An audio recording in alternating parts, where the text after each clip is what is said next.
ਭਖਦੀਆਂ ਖਬਰਾਂ ਦੇਖ ਰਹੇ ਸਾਰੇ ਦਰਸ਼ਕਾਂ ਨੂੰ ਮੇਰੇ ਹਰਪ੍ਰੀਤ ਵੱਲੋਂ ਪਿਆਰ ਭਰੀ ਸਤਿ ਸ੍ਰੀ ਅਕਾਲ। ਮੇਰਾ ਸਾਥ ਦੇ ਰਹੇ ਨੇ ਕੈਲਗਰੀ ਤੋਂ ਅਜੀਤ ਜੀ, ਮੋਹਾਲੀ ਤੋਂ ਸਬਦੀਸ਼ ਜੀ, ਚੰਡੀਗੜ੍ਹ ਤੋਂ ਮੇਰੇ ਨਾਲ ਜੁੜ ਰਹੇ ਨੇ ਸੀਪੀ ਸਿੰਘ ਜੀ ਅਤੇ ਪ੍ਰਭਮੀਤ ਸਿੰਘ ਜੀ। ਤੁਹਾਡੇ ਸਭ ਦਾ ਸ਼ੋਅ ਦੇ ਵਿੱਚ ਸਵਾਗਤ ਹੈ। ਧੰਨਵਾਦ ਜੀ। ਅਸੀਂ ਸਾਰੇ ਜਾਣਦੇ ਹਾਂ ਕਿ ਪੰਜਾਬ ਦੀ ਇਲੈਕਸ਼ਨ ਦੇ ਰਿਜ਼ਲਟ 11 ਮਾਰਚ ਨੂੰ ਆਉਣੇ ਆ। ਅਸੀਂ ਇੱਕ ਵਾਰ ਫਿਰ ਤੋਂ ਆਪਣੇ ਦਰਸ਼ਕਾਂ ਨੂੰ ਚੇਤਾ ਕਰਾਉਣਾ ਚਾਹੁੰਦੇ ਹਾਂ ਕਿ 10 ਮਾਰਚ ਦੀ ਰਾਤ ਨੂੰ ਇੰਡੀਆ ਜਦੋਂ ਕਿ 11 ਹੋ ਜੂਗੀ, ਕੈਨੇਡਾ ਅਮਰੀਕਾ ਵਿੱਚ 10 ਹੀ ਹੋਊਗੀ।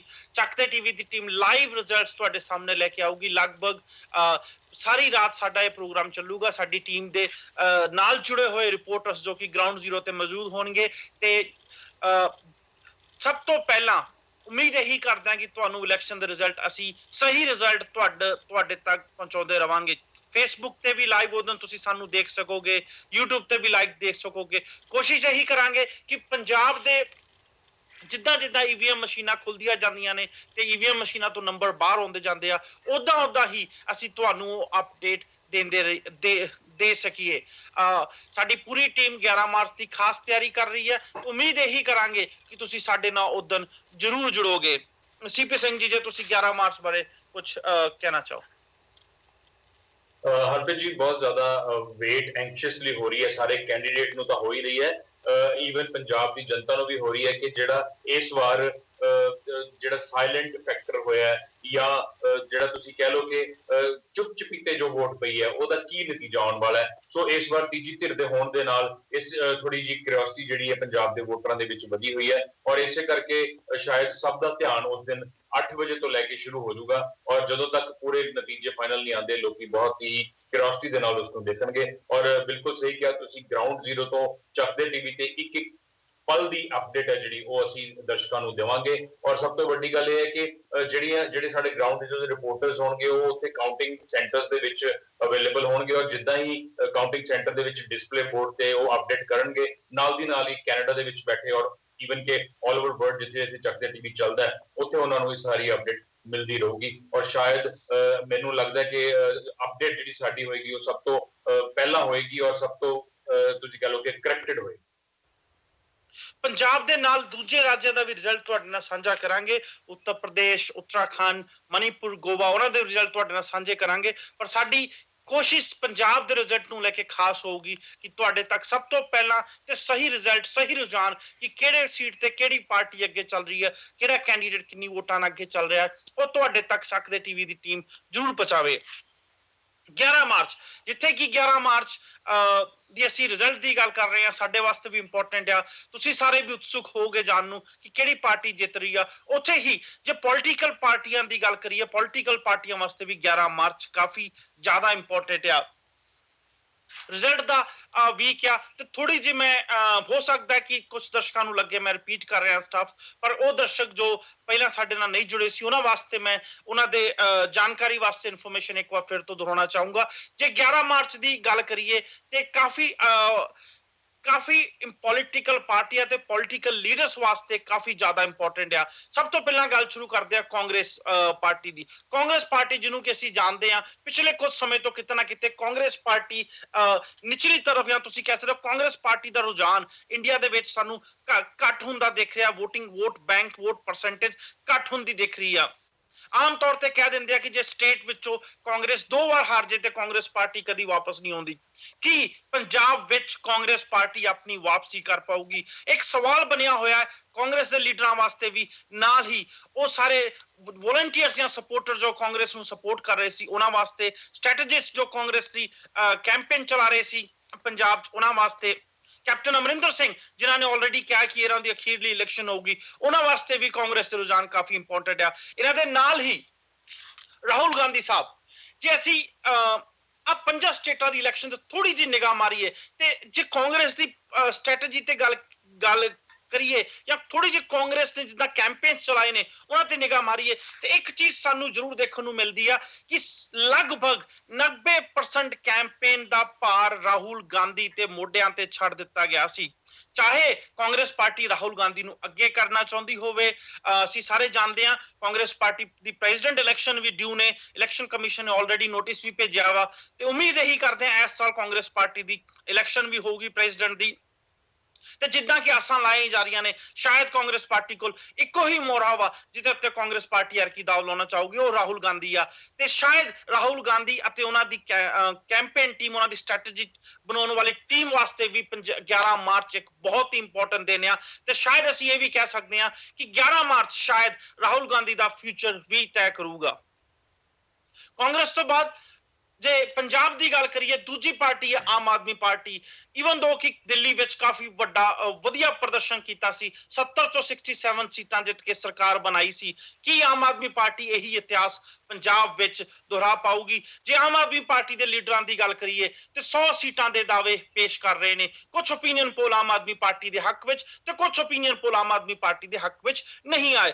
ਪਰ ਇੰਟਰਸਟਿੰਗ ਆਮ ਆਦਮੀ ਪਾਰਟੀ ਪੰਜਾਬ ਦੀ ਇਲੈਕਸ਼ਨ ਨੂੰ ਜ਼ਰੂਰ ਬਣਾਉਂਦੀ ਆ। ਤੇ ਸ਼ਾਇਦ ਅਸੀਂ ਤੇ ਤੁਸੀਂ ਤੇ ਸਾਰੇ ਹੀ ਦਰਸ਼ਕ ਜਾਂ ਆਮ ਆਦਮੀ ਪਾਰਟੀ ਦੇ ਨਾਲ ਜੁੜੇ ਹੋਏ ਲੀਡਰਸ, ਵੋਲੰਟੀਅਰ, ਸਪੋਰਟਰ ਵੀ ਜਾਣਨਾ ਚਾਹਣਗੇ ਕਿ 11 ਮਾਰਚ ਨੂੰ ਕੀ ਆਮ ਆਦਮੀ ਪਾਰਟੀ ਦਿੱਲੀ ਦਾ ਰਿਜ਼ਲਟ ਇੱਕ ਵਾਰ ਪੰਜਾਬ 'ਚ ਦੁਹਰਾ ਪਾਉਂਦੀ ਆ। ਆਮ ਆਦਮੀ ਪਾਰਟੀ ਵਾਸਤੇ ਕਾਫੀ ਇੰਪੋਰਟੈਂਟ ਇਲੈਕਸ਼ਨ ਹੋਊਗਾ। ਜੇ ਇਲੈਕਸ਼ਨ ਵਿੱਚ ਆਮ ਆਦਮੀ ਪਾਰਟੀ ਵਧੀਆ ਸੀਟਾਂ ਨਾਲ ਵਧੀਆ ਪ੍ਰਦਰਸ਼ਨ ਕਰਦੀ ਆ ਤੇ ਜੋ ਆਮ ਆਦਮੀ ਪਾਰਟੀ ਦਾ ਅਰਵਿੰਦ ਕੇਜਰੀਵਾਲ ਦਾ ਨੈਸ਼ਨਲ ਲੀਡਰ ਜਾਂ ਪ੍ਰਧਾਨ ਮੰਤਰੀ ਬਣਨ ਦਾ ਸੁਪਨਾ ਵਾ, ਸ਼ਾਇਦ ਆਮ ਆਦਮੀ ਪਾਰਟੀ ਉਸ ਚੀਜ਼ ਤੇ ਕੰਮ ਕਰਨਾ, ਉਸ ਸਟ੍ਰੈਟਜੀ ਤੇ ਕੰਮ ਕਰਨਾ ਸ਼ੁਰੂ ਕਰ ਦੂਗੀ। ਪਰ ਜੇ ਕਿਤੇ ਰਿਜ਼ਲਟ ਆਮ ਆਦਮੀ ਪਾਰਟੀ ਦੇ ਪੱਖੋਂ ਵਧੀਆ ਨਹੀਂ ਆਇਆ ਤੇ ਸ਼ਾਇਦ ਆਮ ਆਦਮੀ ਪਾਰਟੀ ਨੂੰ ਇੱਕ ਸੈਟਬੈਕ ਲੱਗੂਗੀ, ਕਿਉਂਕਿ ਦਿੱਲੀ ਤੋਂ ਬਾਅਦ ਜੇ ਕਿਤੇ ਆਮ ਆਦਮੀ ਪਾਰਟੀ ਗਰੋ ਹੋ ਸਕਦੀ ਸੀ ਤਾਂ ਇੱਕੋ ਸਟੇਟ ਸੀ ਪੰਜਾਬ। ਉਸ ਤੋਂ ਬਾਅਦ ਜੇ ਗੱਲ ਕਰੀਏ ਤੇ ਪ੍ਰਧਾਨ ਮੰਤਰੀ ਨਰਿੰਦਰ ਮੋਦੀ ਸਾਹਿਬ, ਪ੍ਰਧਾਨ ਮੰਤਰੀ ਨਰਿੰਦਰ ਮੋਦੀ ਸਾਹਿਬ ਅਸੀਂ ਸਾਰੇ ਹੀ ਜਾਣਦੇ ਹਾਂ ਕਿ ਆਪਣੀਆਂ ਨੀਤੀਆਂ ਕਾਰਨ ਕਾਫੀ ਮਸ਼ਹੂਰ ਨੇ। ਚਾਹੇ ਸਰਜੀਕਲ ਸਟ੍ਰਾਈਕ ਦੀ ਗੱਲ ਕਰੀਏ, ਚਾਹੇ ਨੋਟਬੰਦੀ ਦੀ ਗੱਲ ਕਰੀਏ, ਖਾਸ ਕਰਕੇ 5 ਸਟੇਟਾਂ ਦੀ ਇਲੈਕਸ਼ਨ ਨੂੰ ਕਿਤੇ ਨਾ ਕਿਤੇ ਨੋਟਬੰਦੀ ਨਾਲ ਮਿਲਾ ਕੇ ਜ਼ਰੂਰ ਦੇਖਿਆ ਜਾ ਰਿਹਾ ਵਾ ਕਿ ਪ੍ਰਧਾਨ ਮੰਤਰੀ ਦੀ ਨੀਤੀਆਂ ਨਾਲ 5 ਸਟੇਟ ਦੇ ਵੋਟਰਸ ਐਗਰੀ ਹੁੰਦੇ ਆ। ਖਾਸ ਕਰਕੇ ਯੂਪੀ ਦੀ ਮੈਂ ਜ਼ਰੂਰ ਗੱਲ ਕਰਨਾ ਚਾਹੂੰਗਾ। ਅਸੀਂ ਸਾਰੇ ਹੀ ਜਾਣਦੇ ਹਾਂ ਯੂਪੀ ਵਿੱਚ ਖਾਸ ਕਰਕੇ ਨਰਿੰਦਰ ਮੋਦੀ ਸਾਹਿਬ ਬੜੇ ਹੀ ਐਗਰੈਸਿਵ ਤਰੀਕੇ ਨਾਲ ਕੈਂਪੇਨ ਕਰ ਰਹੇ ਆ। ਕਰਨ ਵੀ ਕਿਉਂ ਨਾ, ਜੇ ਲੋਕ ਸਭਾ ਇਲੈਕਸ਼ਨਾਂ ਦੀ ਗੱਲ ਕਰੀਏ 80 ਵਿੱਚੋਂ 71 ਸੀਟਾਂ ਯੂਪੀ ਨੇ ਜਿੱਤੀਆਂ ਸੀ। ਕੀ ਪ੍ਰਧਾਨ ਮੰਤਰੀ ਨਰਿੰਦਰ ਮੋਦੀ ਯੂਪੀ ਦੁਹਰਾ ਪਾਉਣਗੇ? ਇੱਕ ਵੱਡਾ ਸਵਾਲ ਆ। ਜੇ ਯੂਪੀ ਦੇ ਵਿੱਚੋਂ ਰੁਝਾਨ ਬੀਜੇਪੀ ਦੇ ਪੱਖ ਵਾਲਾ ਨਹੀਂ ਆਇਆ, ਕਿਤੇ ਨਾ ਕਿਤੇ ਪ੍ਰਧਾਨ ਮੰਤਰੀ ਨਰਿੰਦਰ ਮੋਦੀ ਅਤੇ ਬੀਜੇਪੀ ਨੂੰ ਵਾਪਸ ਆਪਣੇ ਸਟ੍ਰੈਟੇਜਿਕ ਰੂਮਾਂ 'ਚ ਜਾ ਕੇ ਆਪਣੀ ਸਾਰੀ ਸਟ੍ਰੈਟਜੀ ਚੇਂਜ ਕਰਨੀ ਪਊਗੀ। 2019 ਦੀ ਇਲੈਕਸ਼ਨਾਂ ਵੱਖਰੇ ਤਰੀਕੇ ਨਾਲ ਲੜਨ ਦੀ ਇੱਕ ਨਵੀਂ ਸਟ੍ਰੈਟਜੀ ਤਿਆਰ ਕਰਨੀ ਪਊਗੀ। ਪਰ ਜੇ ਯੂਪੀ ਦਾ, ਖਾਸ ਕਰਕੇ ਮੈਂ ਬਾਰ-ਬਾਰ ਯੂਪੀ ਦਾ ਨਾਂ ਤਾਂ ਲੈਣ ਡਿਆ ਕਿਉਂਕਿ ਯੂਪੀ ਬੀਜੇਪੀ ਦੇ ਪੱਖੋਂ ਕਾਫੀ ਜ਼ਿਆਦਾ ਇੰਪੋਰਟੈਂਟ ਆ ਤੇ ਪ੍ਰਧਾਨ ਮੰਤਰੀ ਨਰਿੰਦਰ ਮੋਦੀ ਦੇ ਪੱਖੋਂ ਕਾਫੀ ਜ਼ਿਆਦਾ ਇੰਪੋਰਟੈਂਟ ਆ। ਜੇ ਯੂਪੀ ਦਾ ਰਿਜ਼ਲਟ ਬੀਜੇਪੀ ਦੇ ਹੱਕ 'ਚ ਹੁੰਦਾ ਹੈ ਤੇ ਨਰਿੰਦਰ ਮੋਦੀ ਸਾਹਿਬ ਦੀਆਂ ਨੀਤੀਆਂ ਇੱਕ ਵਾਰ ਸਾਬਿਤ ਹੋ ਜਾਊਗਾ, ਚਾਹੇ ਆਪੋਜੀਸ਼ਨ ਜੋ ਮਰਜ਼ੀ ਕਹੀ ਜਾਵੇ, ਪਰ ਵੋਟਰਸ ਨੂੰ ਮੋਦੀ ਸਾਹਿਬ ਦੀਆਂ ਨੀਤੀਆਂ ਜ਼ਰੂਰ ਪਸੰਦ ਨੇ। ਤੇ ਸ਼ਾਇਦ 2019 ਦਾ ਕਾਫੀ ਪੋਲੀਟੀਕਲ ਐਨਾਲਿਸਟ ਅਤੇ ਆਪੋਜੀਸ਼ਨ ਪਾਰਟੀਆਂ ਨੂੰ ਸੈਮੀਫਾਈਨਲ ਮੰਗ ਰਹੀਆਂ ਨੇ ਤੇ ਸੈਮੀਫਾਈਨਲ ਜਿੱਤਣ ਤੋਂ ਬਾਅਦ ਸ਼ਾਇਦ ਨਰਿੰਦਰ ਮੋਦੀ ਸਾਹਿਬ ਦੇ ਹੌਸਲੇ ਹੋਰ ਬੁਲੰਦ ਹੋ ਜਾਣ। ਜੇ ਅਮਿਤ ਸ਼ਾਹ ਸਾਹਿਬ ਦੀ ਗੱਲ ਕਰੀਏ, ਅਮਿਤ ਸ਼ਾਹ ਸਾਹਿਬ ਨੂੰ ਵੀ ਮੈਂ ਬੜੇ ਹੀ ਅਮਿਤ ਸ਼ਾਹ ਸਾਹਿਬ ਵਾਸਤੇ ਵੀ ਇਲੈਕਸ਼ਨ ਬੜੇ ਹੀ ਇੰਪੋਰਟੈਂਟ ਆ। ਪ੍ਰਧਾਨ ਨੇ, ਪ੍ਰੈਜ਼ੀਡੈਂਟ ਨੇ ਬੀਜੇਪੀ ਦੇ, ਜਦੋਂ ਪਿਛਲੀ ਵਾਰ ਬੀਜੇਪੀ ਕੁਝ ਸਟੇਟਾਂ 'ਚੋਂ ਇਲੈਕਸ਼ਨ ਹਾਰੀ ਸੀ ਉਦੋਂ ਵੀ ਅਮਿਤ ਸ਼ਾਹ ਸਾਹਿਬ ਦੀ ਪ੍ਰਧਾਨਗਿਰੀ ਤੇ ਜਾਂ ਤੁਸੀਂ ਕਹਿ ਸਕਦੇ ਹੋ ਉਹਨਾਂ ਦੇ ਅਪਾਇੰਟਮੈਂਟ ਤੇ ਸਵਾਲ ਉਠਾਏ ਗਏ ਸੀ ਕਿ ਅਮਿਤ ਸ਼ਾਹ ਸਾਹਿਬ ਨੂੰ ਹਟਾ ਦਿੱਤਾ ਜਾਵੇ ਜਾਂ ਇੱਕ ਵਾਰ ਫਿਰ ਤੋਂ ਅਮਿਤ ਸ਼ਾਹ ਸਾਹਿਬ ਨੂੰ ਪ੍ਰਧਾਨ ਰਹਿਣ ਦਿੱਤਾ ਜਾਵੇ ਤੇ ਅਗਲੇ ਚੋਣਾਂ ਦਾ ਇਲੈਕਸ਼ਨ ਦੇਖਿਆ ਜਾਵੇ। ਐਰਕੀ 5 ਸਟੇਟਾਂ ਦਾ ਇਲੈਕਸ਼ਨ ਜੇ ਯੂਪੀ ਦੇ ਹੱਕ 'ਚ ਨਹੀਂ ਹੁੰਦਾ ਤੇ ਸ਼ਾਇਦ ਅਮਿਤ ਸ਼ਾਹ ਸਾਹਿਬ ਆਪਣੀ ਸੀਟ, ਪ੍ਰੈਜ਼ੀਡੈਂਟ ਦੀ ਜੋ ਸੀਟ ਹੈ ਬੀਜੇਪੀ ਦੀ, ਉਹ ਕਿਤੇ ਨਾ ਕਿਤੇ ਖੋ ਸਕਦੇ ਨੇ। ਅਮਿਤ ਸ਼ਾਹ ਸਾਹਿਬ ਵਾਸਤੇ ਵੀ ਇਹ 5 ਸਟੇਟਾਂ ਦਾ, ਖਾਸ ਕਰਕੇ ਯੂਪੀ ਦਾ ਇਲੈਕਸ਼ਨ ਬਹੁਤ ਹੀ ਇੰਪੋਰਟੈਂਟ ਆ।